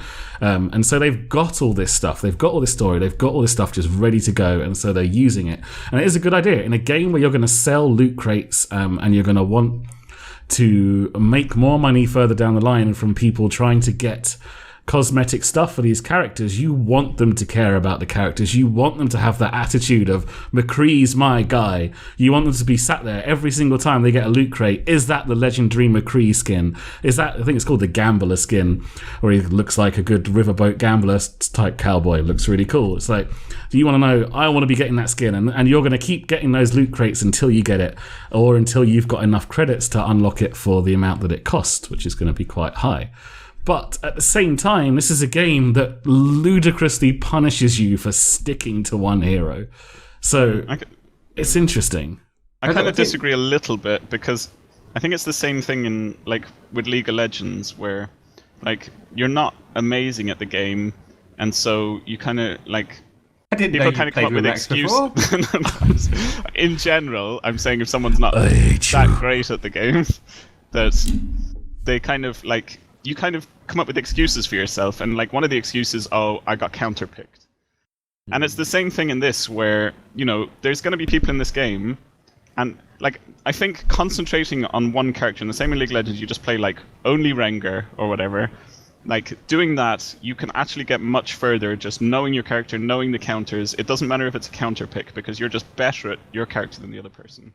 And it's the same thing in this game, where people are going to like flick between different characters, and they're going to be averaging everyone, and then there'll be somebody who just plays the one character, and it doesn't matter if the other team counterpicks them. Do you know what I mean? They're so good at that character, they keep on playing it. And I don't think like counterpicking, maybe for some of the like one or two of the classes, like counterpicking would like totally suck for them. But I think in general, if you enjoy a class and you just get super good at it, like you're always going to be better than people who switch between classes. No, I playing think your class, and the counterpicking doesn't really matter as much. I think that's you right. Probably just but pick up two. Not at competitive level. I'm just talking about. No, of course, because we are talking about it as in an accessibility. Like Autumn brought this up as a negative thing to making it more difficult for new players to actually get into the game, and in that respect, what you're saying is completely valid. And in fact, my example of McCree in that respect is actually quite bad, because McCree's quite versatile, and as long as you stick together with your team, he's quite good, because he does good damage. As long as he's got other people around to kind of protect his weaknesses, he's all right. And actually, it's a game which very much rewards team coordination, like as these ability-based games tend to be, which is also another thing that at low skill level is very difficult to orchestrate. Like in random queue, when you're just queuing with random people, it's very, very difficult to get good coordination. And actually, it's one of the reasons that the defense advantage in this game is so strong at low level, is because... Wait, stop a sec. You sort of gone across another point there. I mean, we've talked about this last bit for a while. I think another thing that they need to sort out is the menu. Every single game that they've released recently, every single game Blizzard have released recently, has one thing in common, and it has a shit menu that doesn't help you find people to play with. So you basically log into what feels like a single player game. Yeah. I don't know. You mean talk about do Hearthstone, like the whole... you feel like you're on your own. It's very hard to interact. There's no like lobbies or stuff to go into. Or I mean, that was a beta menu. They have changed it quite drastically since it came back. So we'll run a scenario. I open up Overwatch. I want to find a team, because at some point I assume queuing as a 5 competitively might be a thing, or 6 or whatever the number is. Yeah, 6. How do I find my team? At the moment, no. This is a very good point, because actually at the moment there is a website which has been created to combat this very problem, and it's not by Blizzard. Obviously, this is community made. But why did Blizzard never do it themselves? But this is something Blizzard keep getting told they need to do. It's like in Hearthstone, you can't even talk to anyone. You literally have to add them to your friends list. Thank goodness. To be able to. Yeah, I'm kind of glad of that. But it's the same in all their games. In StarCraft, you have to hunt people down through channels. Yeah, it's so hard. I mean, that's They even said the other day, I think one of them were talking about how the developer for Hearthstone was getting asked, are you going to add in all these, like, deck tracker keeps track of your stats and everything like this, that deck's won and lost, or, are you planning to add anything like that in? They're like, oh, we don't really feel the need to because there's lots of good community stuff out there. Basically, they go, oh, I mean, we could do, but everyone else does it for us, so why should we bother? I think the biggest issue that Blizzard has is they have this idea of game design where they want everything to be as simple as possible. And like for people, it's like they make every game for people who've never played a game before, and they make the menus and like systems in the game. It's like log in, hit play. That's what they want for people, and they don't I think they don't give people enough credit that they'll figure things out and they enjoy gaming, and the menus can be a little bit more complicated. Do you know what I mean? And there can be more options, and like you said, for finding people and stuff like that. But they just make this super streamline. Like, it's not like everybody hasn't nobody's played an online game before. It's not year 2000 where everyone's just going, what do we do? How does this miracle of the internet work? It's like, we've all done this for years. It's fine. I know obviously there's always younger people, but like who the first time. But I mean, they'll work it out. They're quite clever. Okay, so what else would you want from your opening menu? So you don't want open up and click play. Well, what else would we have on there? What do we need to make things better? Server browsers. I would happily take all the problems that come with third-party servers if it allowed actual communities to build within games. For example, if you're looking for a team in CS, probably less now, but back in the day, your job was to just go on a server and just hang with the guys in the clan and play with them and try and build up that sort of friendship, I guess. No, definitely. In fact, as soon as you said third party, as soon as you said server browser, it was like instantly made me think of the old Counter-Strike days where it's like you used to have a list. You used to have like maybe 5 or 6. Like even if you weren't looking for a team, you used to have the list of servers which you knew had the cool guys on that you like to play with, and you'd log in and for such. I know it's such a cliche, but you log in and everyone knows your name, and it's like they're like, "Hey," and you chat to them. It's like, and you have a bit of a catch up, and you see how things are going. And I think maybe it's got to the point where companies like Blizzard think social media is doing this for us. So from what I remember of like back in those Counter-Strike days, like Facebook wasn't a thing. Maybe MySpace was out there, but there wasn't Twitter, there wasn't Facebook, there wasn't these really easy ways of connecting and communicating with people outside of games. But you just logged into the server and you just met the guys and you knew they were there and you knew you were going to get a good game, because even if you were playing awfully, you were playing with some guys that you knew you could have a good laugh with, and a bit of banter if you were playing badly or a bit of banter if you were playing well. Like it didn't really matter. It was good fun. And they policed their own servers as well. If somebody was accused of cheating, they'd check it out. They'd ban anybody that they thought was causing a problem. Yeah, I mean, it just gives you a means of meeting people in the game, which is something I think it needs. I mean, if you're... It's the number one complaint that people have had about... Well, one of the number one complaints they had about both Hearthstone and StarCraft. Obviously, and then you go, well, obviously it's not going to be in World of Warcraft because the whole point of that game is obviously being multiplayer. Well, I'm not going to go into any detail on it, but we talked about this last week, whereas actually one of the problems with World of Warcraft is how unsociable they've made that game compared to what it used to be. Like we had a big emphasis on the looking for group bit, actually making it so that you don't have to find people. You just log into a dungeon and not talk to people. Even that's been... And flying as well. So you never see anybody anywhere in the world except where they flew from, and to never meet anybody.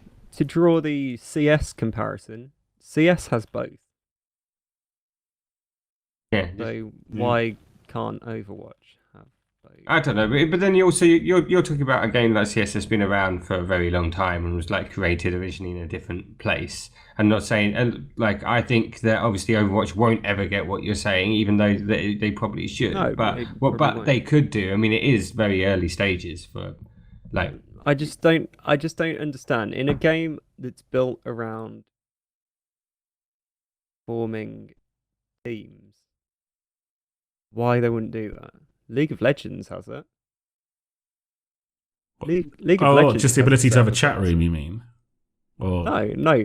So in LoL, you've got multiple ways you can start the game. You can obviously go quick game and just go with it.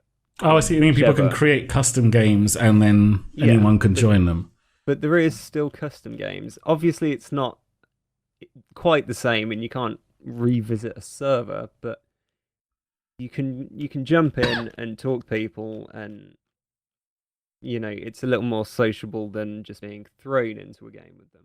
Yeah, Also- at the moment, also custom you've game got is a thing in Overwatch, but you have to manually invite everyone to it. So obviously, it's not on the same level that you're talking about. But there is Private. the private game. There is the potential maybe to expand that into what you're talking about. Maybe. Also in League, you could actually at the beginning if you joined a group, it would pop up in chat every time. I'm pretty sure you could have a group. They were capped at like 100 people, but you could have it so you had you'd be, hey, look, we always hang out here. If you found someone, they come along, and then you have 100 people, and you'd see who's Chat on. rooms, but Heroes has that, doesn't it? Possibly. I think. Forgot about Heroes. Heroes, Damn, I Heroes does forgot because Blizzard had another it's game. built on the StarCraft engine, and it's something they added to StarCraft after much complaint. Okay, so there is some social aspect in there, which is good.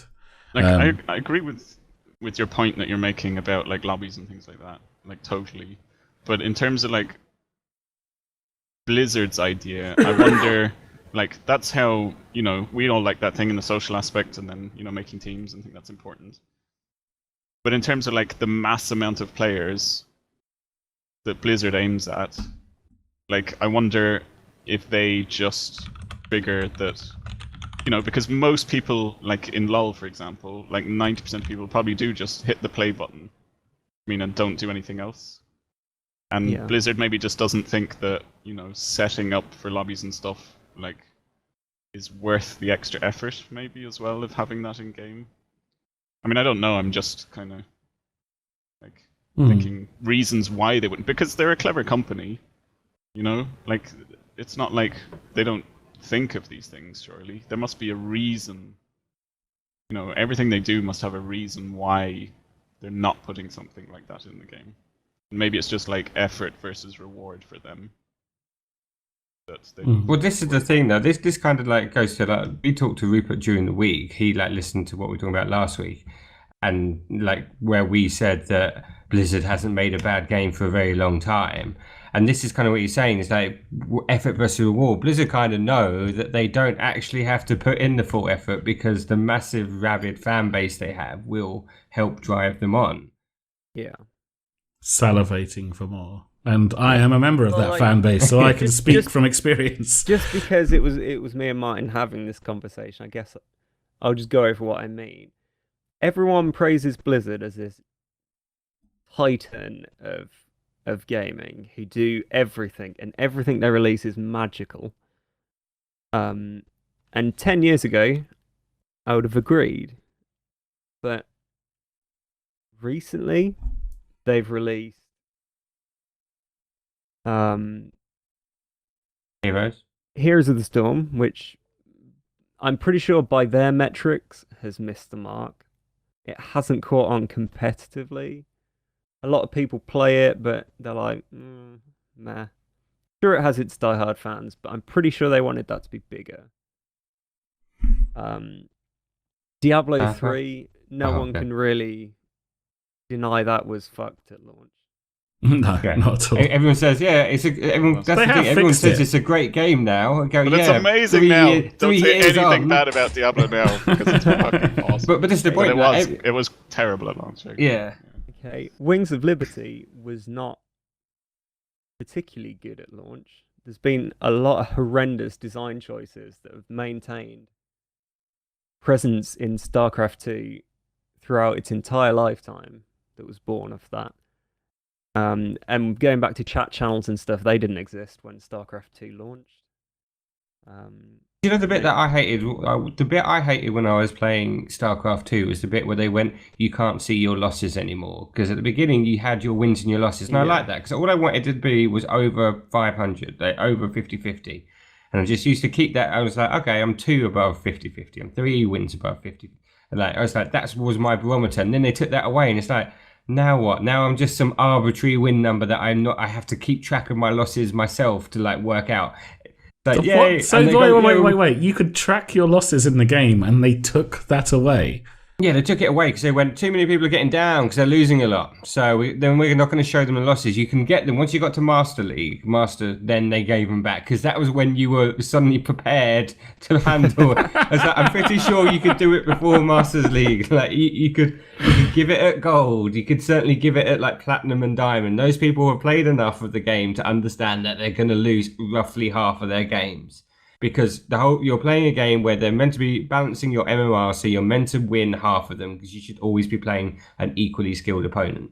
Obviously, you don't. That's how you move up by like going above that. But you're never going to drift massively over. Like I used to get up to like 15, 20, but we're talking about I played hundreds and hundreds and hundreds of games in the season, kind of thing. And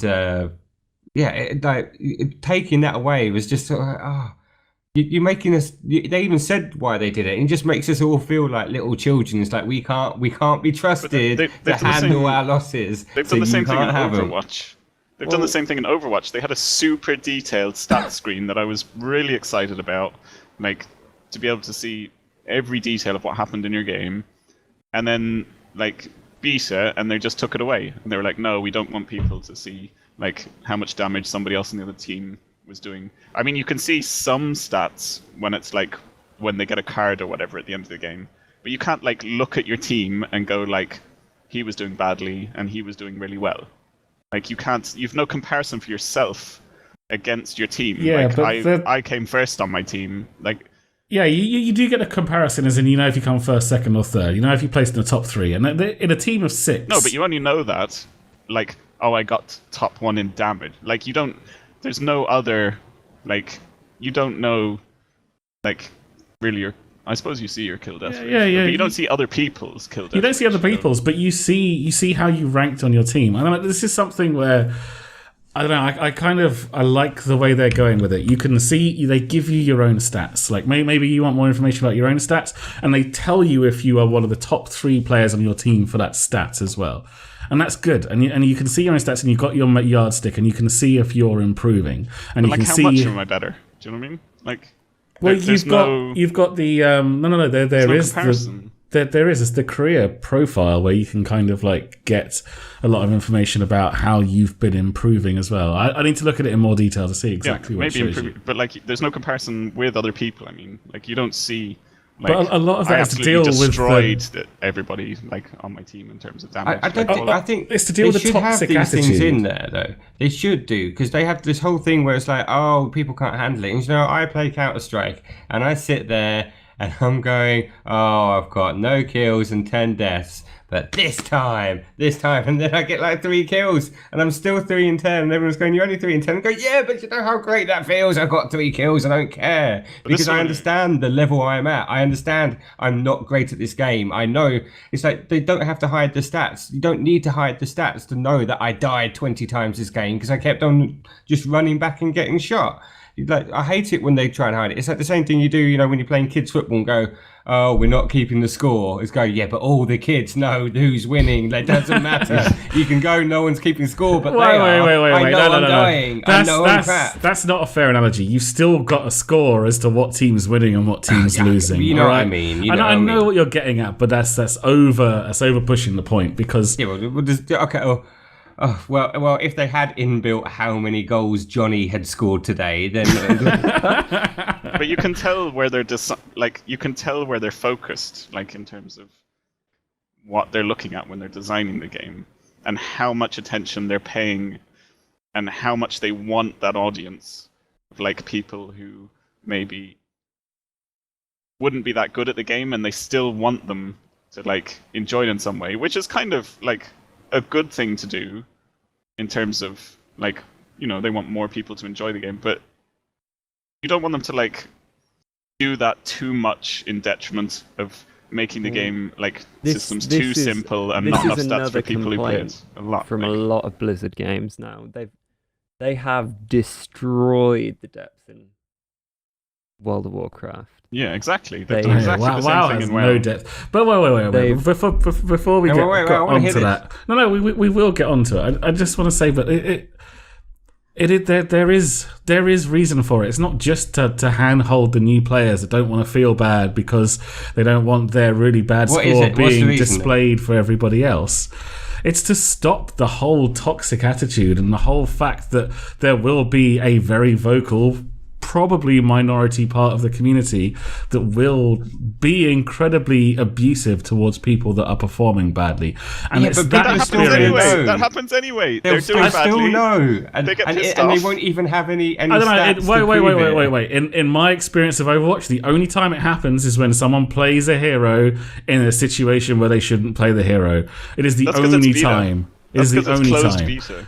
Yeah, Once I know. the game launches, I guarantee you, But the it's chat a will game be where absolutely flamed. it's a game where unless you follow somebody around and watch them, it's very fast paced and it's first person. So your field of view is very limited compared to, say, League of Legends or even a third person game where you can quite easily see what other people are doing.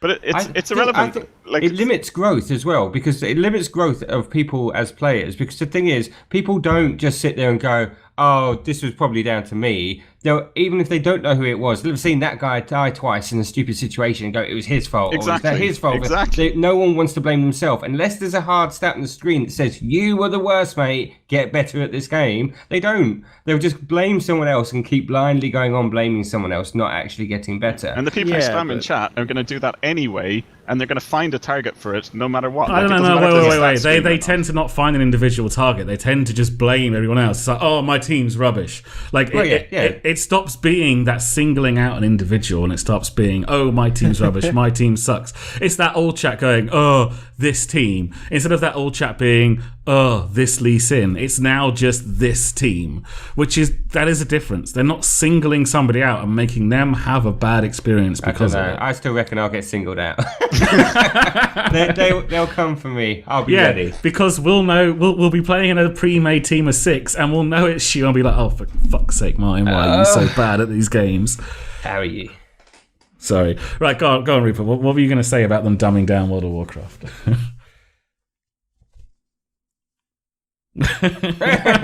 You've forgotten. It's gone. It's gone.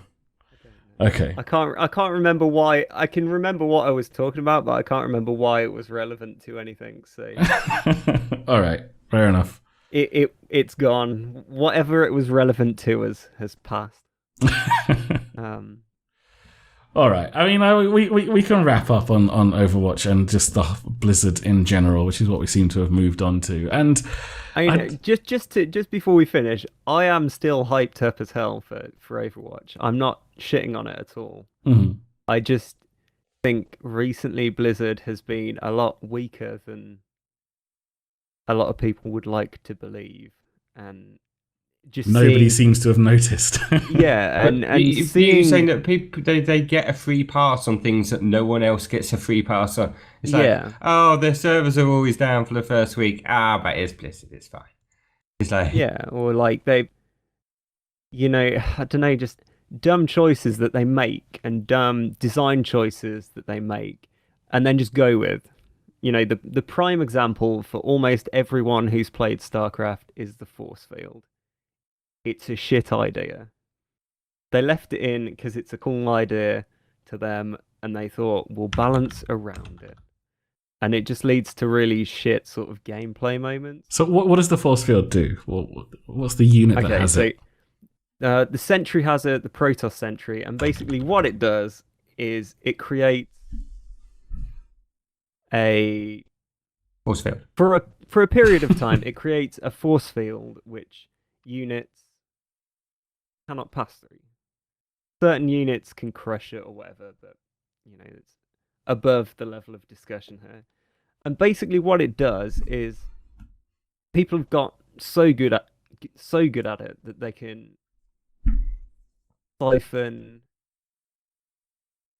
half your army just by force fielding it in half, which leads to really janky engagements with, where. Sorry, I'll start again. It leads to really stupid examples where you might have the army that can crush the Protoss army, but you can't get to it because they have too much force field energy. And then they're gradually just pushing towards your base and into a choke point, and you just have to back off because you haven't burnt enough force field energy, and then eventually they catch you and you just get screwed. And the only way to get them to use that force field energy is to attack them, and then when they use them, you're cut in half, and then you've lost your army anyway. So yeah, the entire basis of it is that you have to give up units for free just to get energy off the sentry. And I'm not saying it's overpowered. I'm not saying any race is better than another, but it's a decision that at its base isn't very good. Like, it's not fun for the people that are playing against it. But Blizzard was so insistent that they wanted it in that, all the Protoss units are super weak on their own because of it. And all Zergs hate it because it means that they have to just throw units at these force fields earlier in the map just to try and get rid of the energy by the time it gets to the base. It's just like... Yeah, and a lot of people didn't like it, like when you were saying in the beta before it all actually came out, saying this is probably not a good idea, probably wouldn't want to have this, and they were like, yeah, but look how cool it is. This is the coolest idea we've come up with. We're not dropping this now. Yeah. But Blizzard do that. They take beta feedback, say they're working on it, and then don't. Has it been long enough? Has everyone forgotten about it now? Well, it is one of the things that is hard because 99% of people that are giving beta feedback for a game have no idea what they're talking about. Now, admittedly, it is Blizzard's job as a game developer to be able to sift through the noise and be able to identify the good points that are being made. But their standard reaction to anything is going to be, we'll look into it, or we're keeping an eye on it. My favourite one from them is when someone says something, we're keeping an eye on it. It's like, and then nothing changes and everyone continues to say it's overpowered. And then maybe a year and a half later, so they suddenly go, oh, actually, wait a minute, maybe that is a bit strong. We should probably do something about that. It's not about being overpowered, it's about being fun. Right, I know that's the point, but the Legacy of the Void beta and production cycle is the perfect example of Blizzard I'll be back in a minute. doing something while doing nothing at all. Like, they said that as soon as the beta was coming out, they were going to try big changes, sweeping changes that would change the game as we know it. So they started by starting you off in the game with 14 workers. That was like, cool, that's one big thing. And then they were like, right, so now with this in, maybe we don't need macro mechanics. They took them out.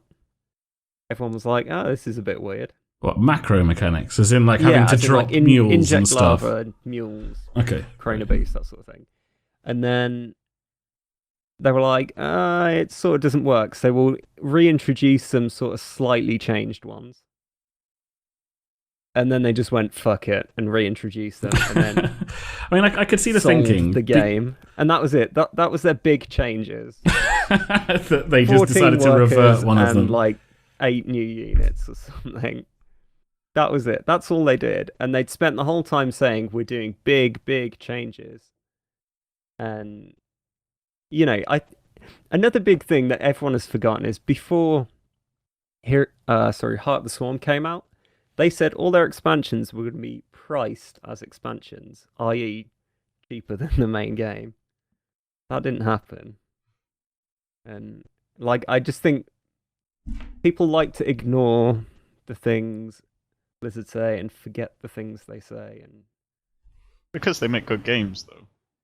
Yeah. I mean, I understand your points, but also, I find myself, holding them to a higher level sometimes then just because they make good games, and it's like the next game should be even better, and the next thing should be even better. But it's different developers and it's different producers each time. And I know they learn from past games, but they're always still gonna make like some mistakes and stuff like that. Yeah, I just think they get away with a lot just because of who they are. Like, you say they release good games, and yes, they do, but often they're not very good games to begin with. I mean, they're not as good as they could be, definitely. And they do improve them. I mean, Diablo 3 is obviously the best example of that. But quite frankly, World of Warcraft has been getting worse and worse with every release recently. But Diablo couldn't get worse, do you know what I mean? So they could take the risk, they could take the risk to just completely turn it around. Whereas WoW is like a huge money maker that they don't want to mess with, and they're just gonna keep on doing. Like at this point, for them to make a big change in direction in WoW, I don't know what would have to happen. Like they'd have to lose a ridiculous amount of subscribers for them to suddenly go, you know what? We're not going to do raids anymore. We're instead going to do this. Do you know what I mean? Well, they're always going to follow the same formula now in WoW. There's nowhere. With WoW, they don't have to change much. Just the difficulty. That's the only thing with WoW is it's just in order to get to the stuff in World of Warcraft that is hard, fun, and challenging for people that have played a lot of World of Warcraft, which, to be honest, is going to be the majority of their players. Surely most of the people that are playing WoW these days are the ones that have been playing it for years, and as Orson said before, they're attached to their characters, and so they don't want to go to a different MMO. They're the ones that are going to understand how to play the game quite well. Give us something harder to do before we get to Mythic raiding. That would be nice. And don't do garrisons again. I believe we've got a little bit sidetracked. Yeah. I can't see how this relates to Overwatch. No, it doesn't. It was just the greater conversation of of my Blizzard. only point there was Blizzard get a lot of free passes, and it worries me that they've given it a launch date that's so close when I feel like they're just going to do the same thing they've done with their other games.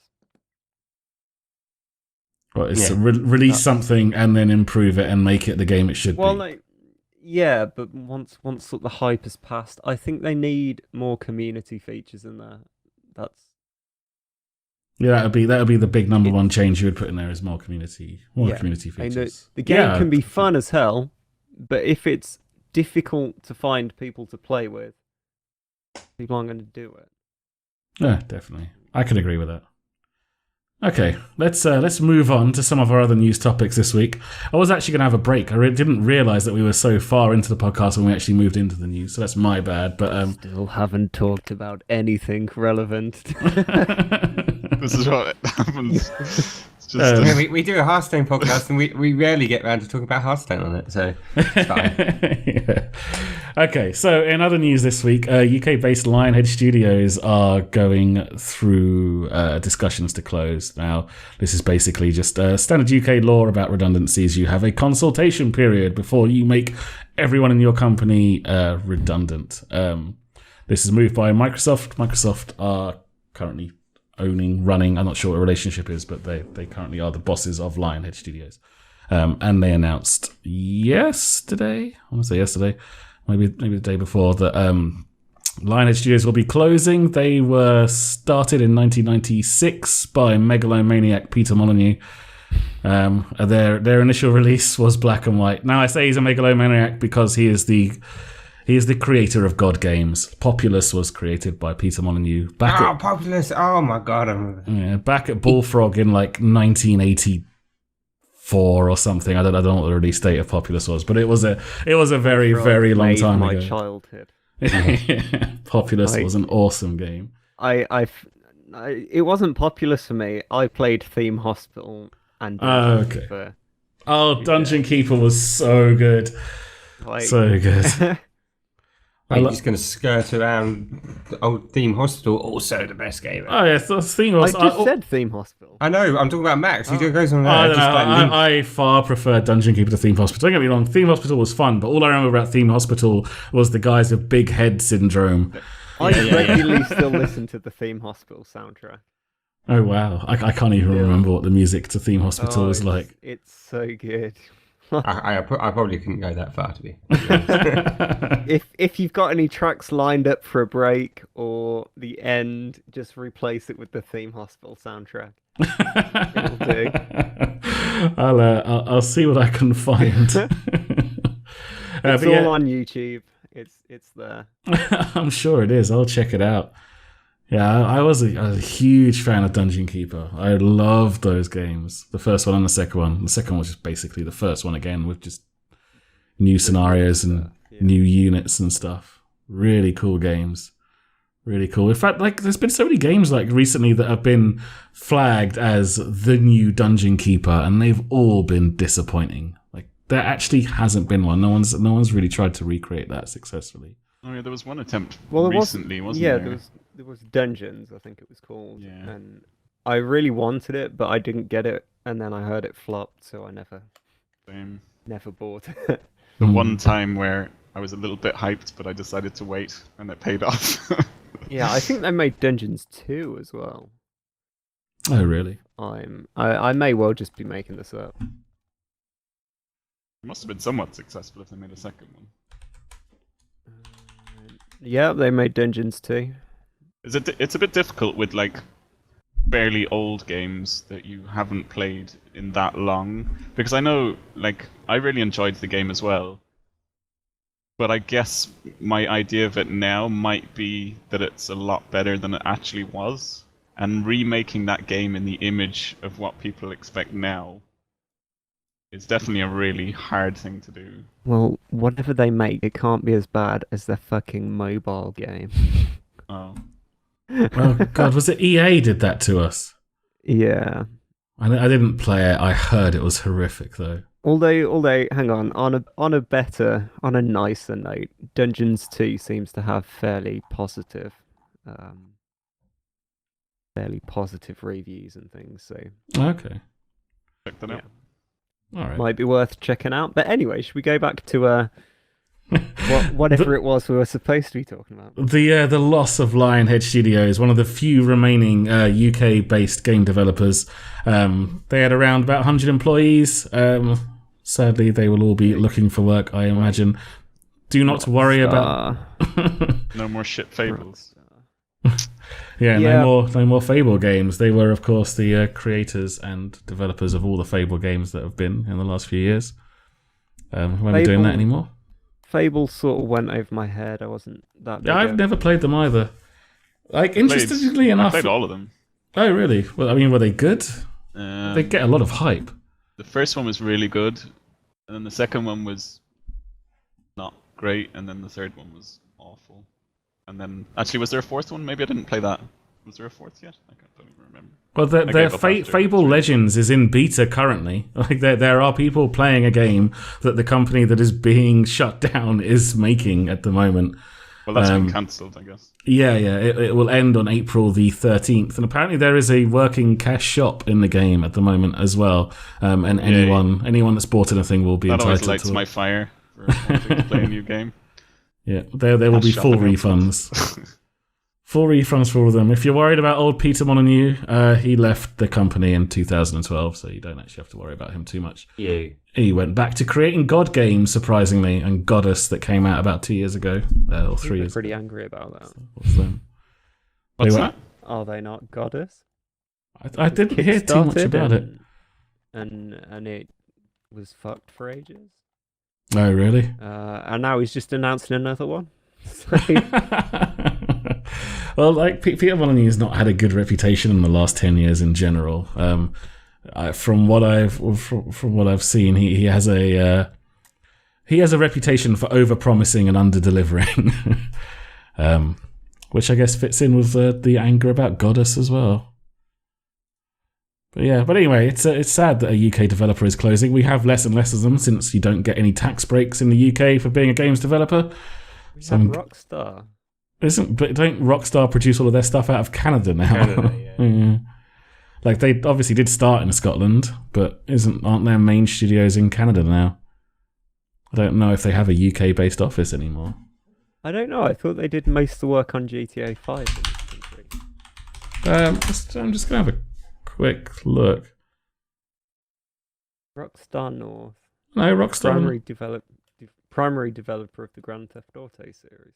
Yeah, they're still based in Edinburgh. As well as Red Dead Redemption and Max Payne 3. Mm. Yeah, then they're still based in Edinburgh. Okay. All right, so they are still in the UK. Still made GTA 5. We still made one of the most successful games of the last 10 years. Hooray. And we made most of the successful games of the 10 years previous to that. I'm going to go out and fly that flag. But yeah, okay. All right. Well, that is very sad. And very sad. Well, it's pretty sad, but if they're literally if all they're doing is trying to churn out free-to-play bullshit, then it's not that sad. I can't say that I'm that. I do wonder if it is to do with the UK taxes. Like, admittedly, like obviously Rockstar are fine, but Rockstar are a ridiculously successful company. Yeah, they're making a bit of money. Whereas I know there's been a lot of complaints about the lack of any kind of tax breaks in the UK for games developers compared to the rest of Europe. I mean, let alone the rest of the world. And so it's just, if you're going to start a games developer, you're better off doing it on the continent, or you're better off doing it in North America than you are to doing it over here. Oh, they did make Black and White, though. Yeah, that was their first game, was Black and White. Another God game, surprisingly. All right, but honestly, looking at their rundown, it sucks that people are losing their job, but we're not losing anything other than Fable. Oh, yeah, we're not losing anything other than Fable. Which I'm sure the rights will be bought by Microsoft. Oh, yeah, as it is a successful IP, I'm sure they will continue it somewhere else. Yeah. It will be fine. if you love Fable. People are losing their job, boo. Yeah. Everything else carries on as usual, except for them. Mm-hmm. Okay, the next news note we have is something from last week that we got left off because once again we ended up talking too much crap about too much stuff for too long. And that is this is based off an article I read off Polygon, which I just thought was quite interesting. So, like I say, it's now over a week old, but Nintendo has been urged by producers to go the Marvel route and start making their own movies. Now, these producers that we speak of are Adrian Ascari, who's the CEO of Prime Universe Films, who made the Hitman movies. I'll let you be the judge of how good the Hitman movies are for yourself. And then also Roy Lee, who's the co-founder of Vertigo Entertainment, who have actually made a lot of films, but the computer game link is a rather weak one because they made the Lego movie. Which is fucking amazing. The Lego movie. Why are you knocking the Lego movie? I'm not knocking the Lego movie. I'm knocking the link to computer games because, like, obviously there's a lot of Lego computer Harry games. Potter only yesterday, so I don't know what you're talking about. Yeah. Obviously there's a lot of Lego computer games, but Lego is something else long before it was a computer game. I don't understand the Lego movie, and then there's a lot of Lego computer games. Oh, it's all there. Put the pieces together, Max. But yeah, I personally think this would be a really bad idea for Nintendo to start making their own movies for especially from the comparison from Marvel, because Marvel obviously already had an inbuilt narrative, whereas Nintendo games don't necessarily tend to have a particularly strong narrative. It's rescue the princess. Mario would be completely out of the question because that has nothing. Yeah, they've already tried to do it, and it wasn't that good. Yeah, well, everyone's seen that and shit. I'm sure they could make something with it, but I can't see it being much more than the Lego movie, where it's very basic, very sort of kid-friendly, which to me feels odd because your average Mario gamer probably now is like mid-20s, maybe even older. Yeah, I'd say probably a bit older. I'm your average Mario. I'm pretty sure, like, Mario first came out in 1985, didn't it? So, like... Yeah, so I mean, Mario... They'd probably try it, and it would be like the Lego movie, and every Nintendo fan would hate it, I think, because it would just be like, what is this? I'm sure it'd be good, but aimed at the wrong people, I think. I don't know. Okay. Well, I mean, do they have any IPs that lend themselves to I think they two could do movies? something interesting with Metroid. Okay. I've never actually played solidly through a Super Metroid game. You should. Do they actually have an in-depth story? I didn't realize that they did. Oh, okay. No. Like So, basically, what are you drawing on here then? There's the SNES story is right. The best story ever, actually. I think it's from after you complete the SNES one. I think it's going into Metroid Fusion. The story is Samus is put to cryosleep while her ship takes her home. And her ship locks onto a distress signal. That's it.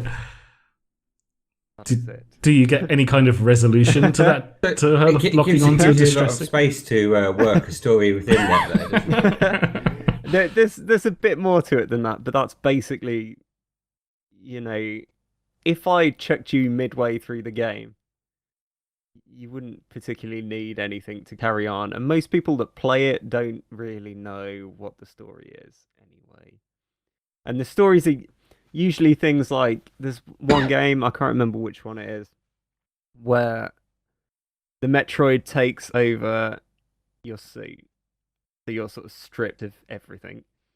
And it's basically just you trying to get around the zones the alien in your suit is locking down and stuff. So it's wide open for a story. They could just make some shit up and throw it in, and it would be... I think Max is saying, like, the difference with comic books is, like, you don't need to just, like, make a kind of fill-in story. Do you know what I mean? Like, there's just infinite, like, stuff that they have there to work on. And they just need to make a good movie out of it rather than, like, make a good story and make a good movie, I guess. Yeah, and also you've got characters that have character development already. Like, what is Mario's character development? What is his history? Where has he come from? What's his motivation? Like, he jumps on things' heads and he dresses in dungarees. That's as deep as Mario gets. No, his motivations, he's got to get that plumbing job done before the end of the day. I mean, I think they could bend The Legend of Zelda to make something cool, but I think that would piss a lot of people off. Yeah, but I guess you're right. I mean, like, I'm sure there'll be enough fans out there that would be like, "Oh my god, a Legend of Zelda movie, that would be amazing." But actually, like, would it really? Like, that character, like, every single time you play Link, he's waking up. Like, that guy spends most of his time asleep unless something terrible is happening. So he doesn't really have any history either. And, like, in every game, he's a completely different person, I swear. Like, well, I think the problem Nintendo would really have is just identifiability. The only character they really have that is universally known is Mario. yeah, Mario is their flagship intellectual property. Yeah, I mean, if I showed my mom Link, she wouldn't know what it was. She might have seen it in my room, but she wouldn't be like, "Oh, it's..." She'd also probably assume his name was Zelda as well. Yeah, exactly. Yeah, I mean, Pikachu, yeah, but they've already done films on Pokemon. Is Pokemon a Nintendo property? Is it? I mean, I don't know. Yeah. Okay. I don't know enough. I know nothing about Pokemon. I am actually slightly too old for it. Like, when it happened and it became big, I was a teenager and I was too cool for Pokemon. Like, I went through like a ridiculous phase. Too cool for school. Yeah. Kirby's very cool, but if challenge, walk away from your screen, find the closest person that you know doesn't play games if you live with your roommates or whatever. Walk out onto the street, show them Kirby. Ask them what it is and see what answer you get. Yeah, I think that's fair enough.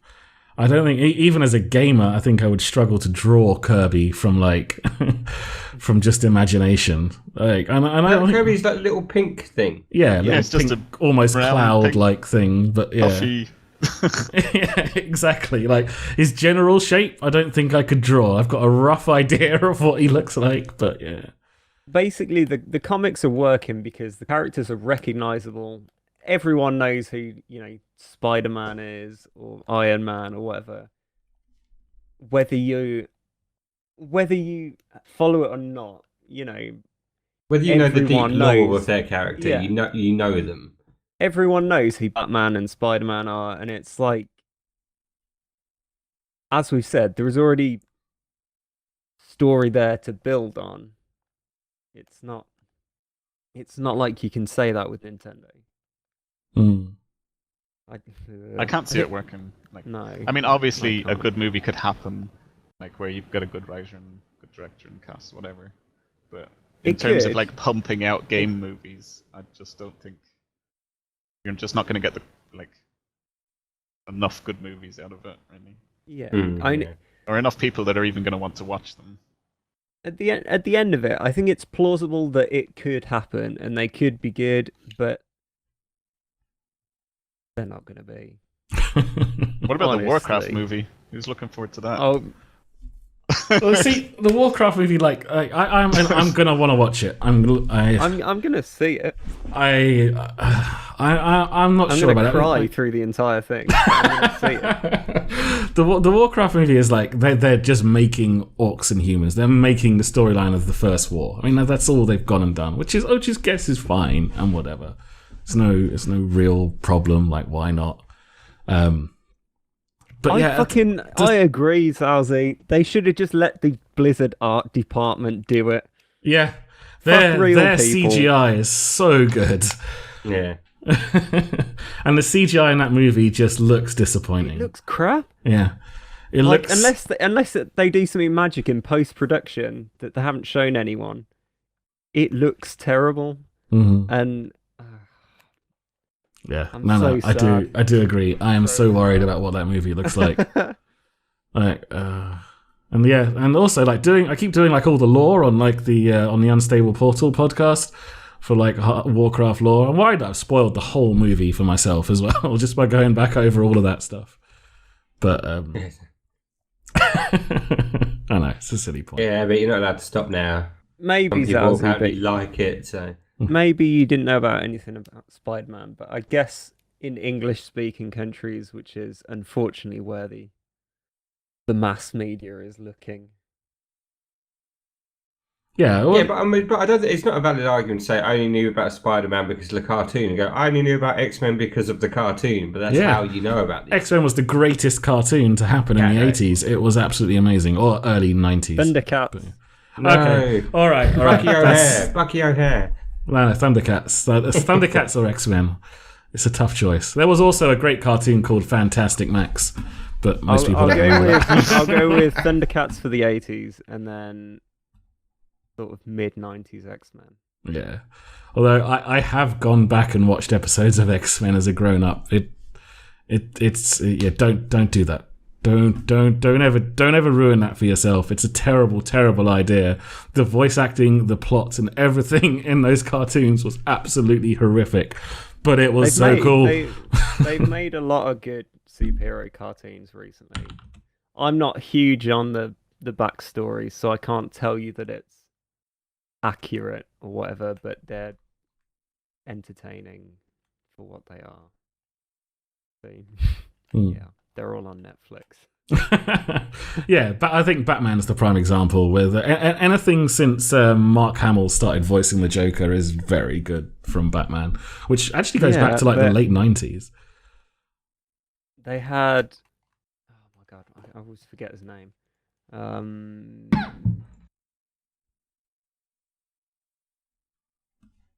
What's his name?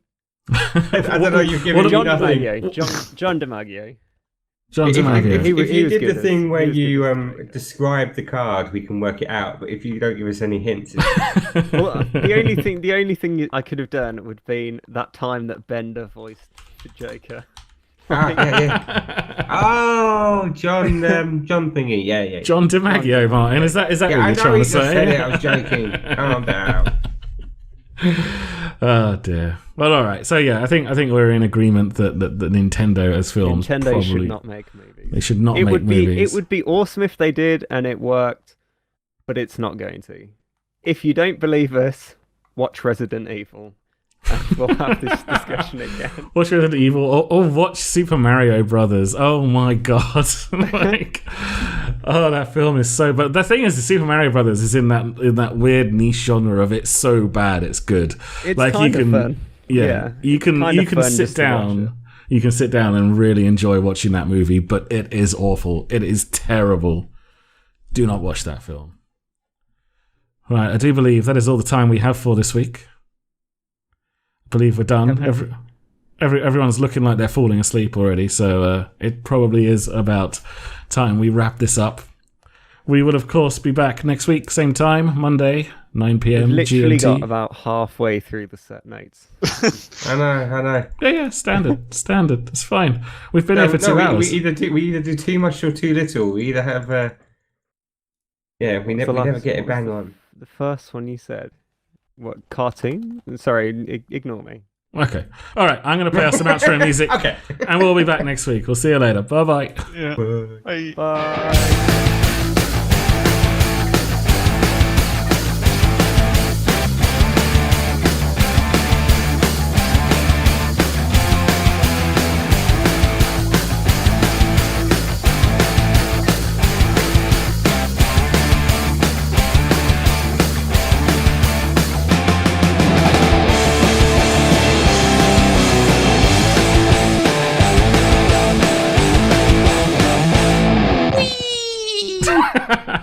Insert random after the music shit to happen here. Bye.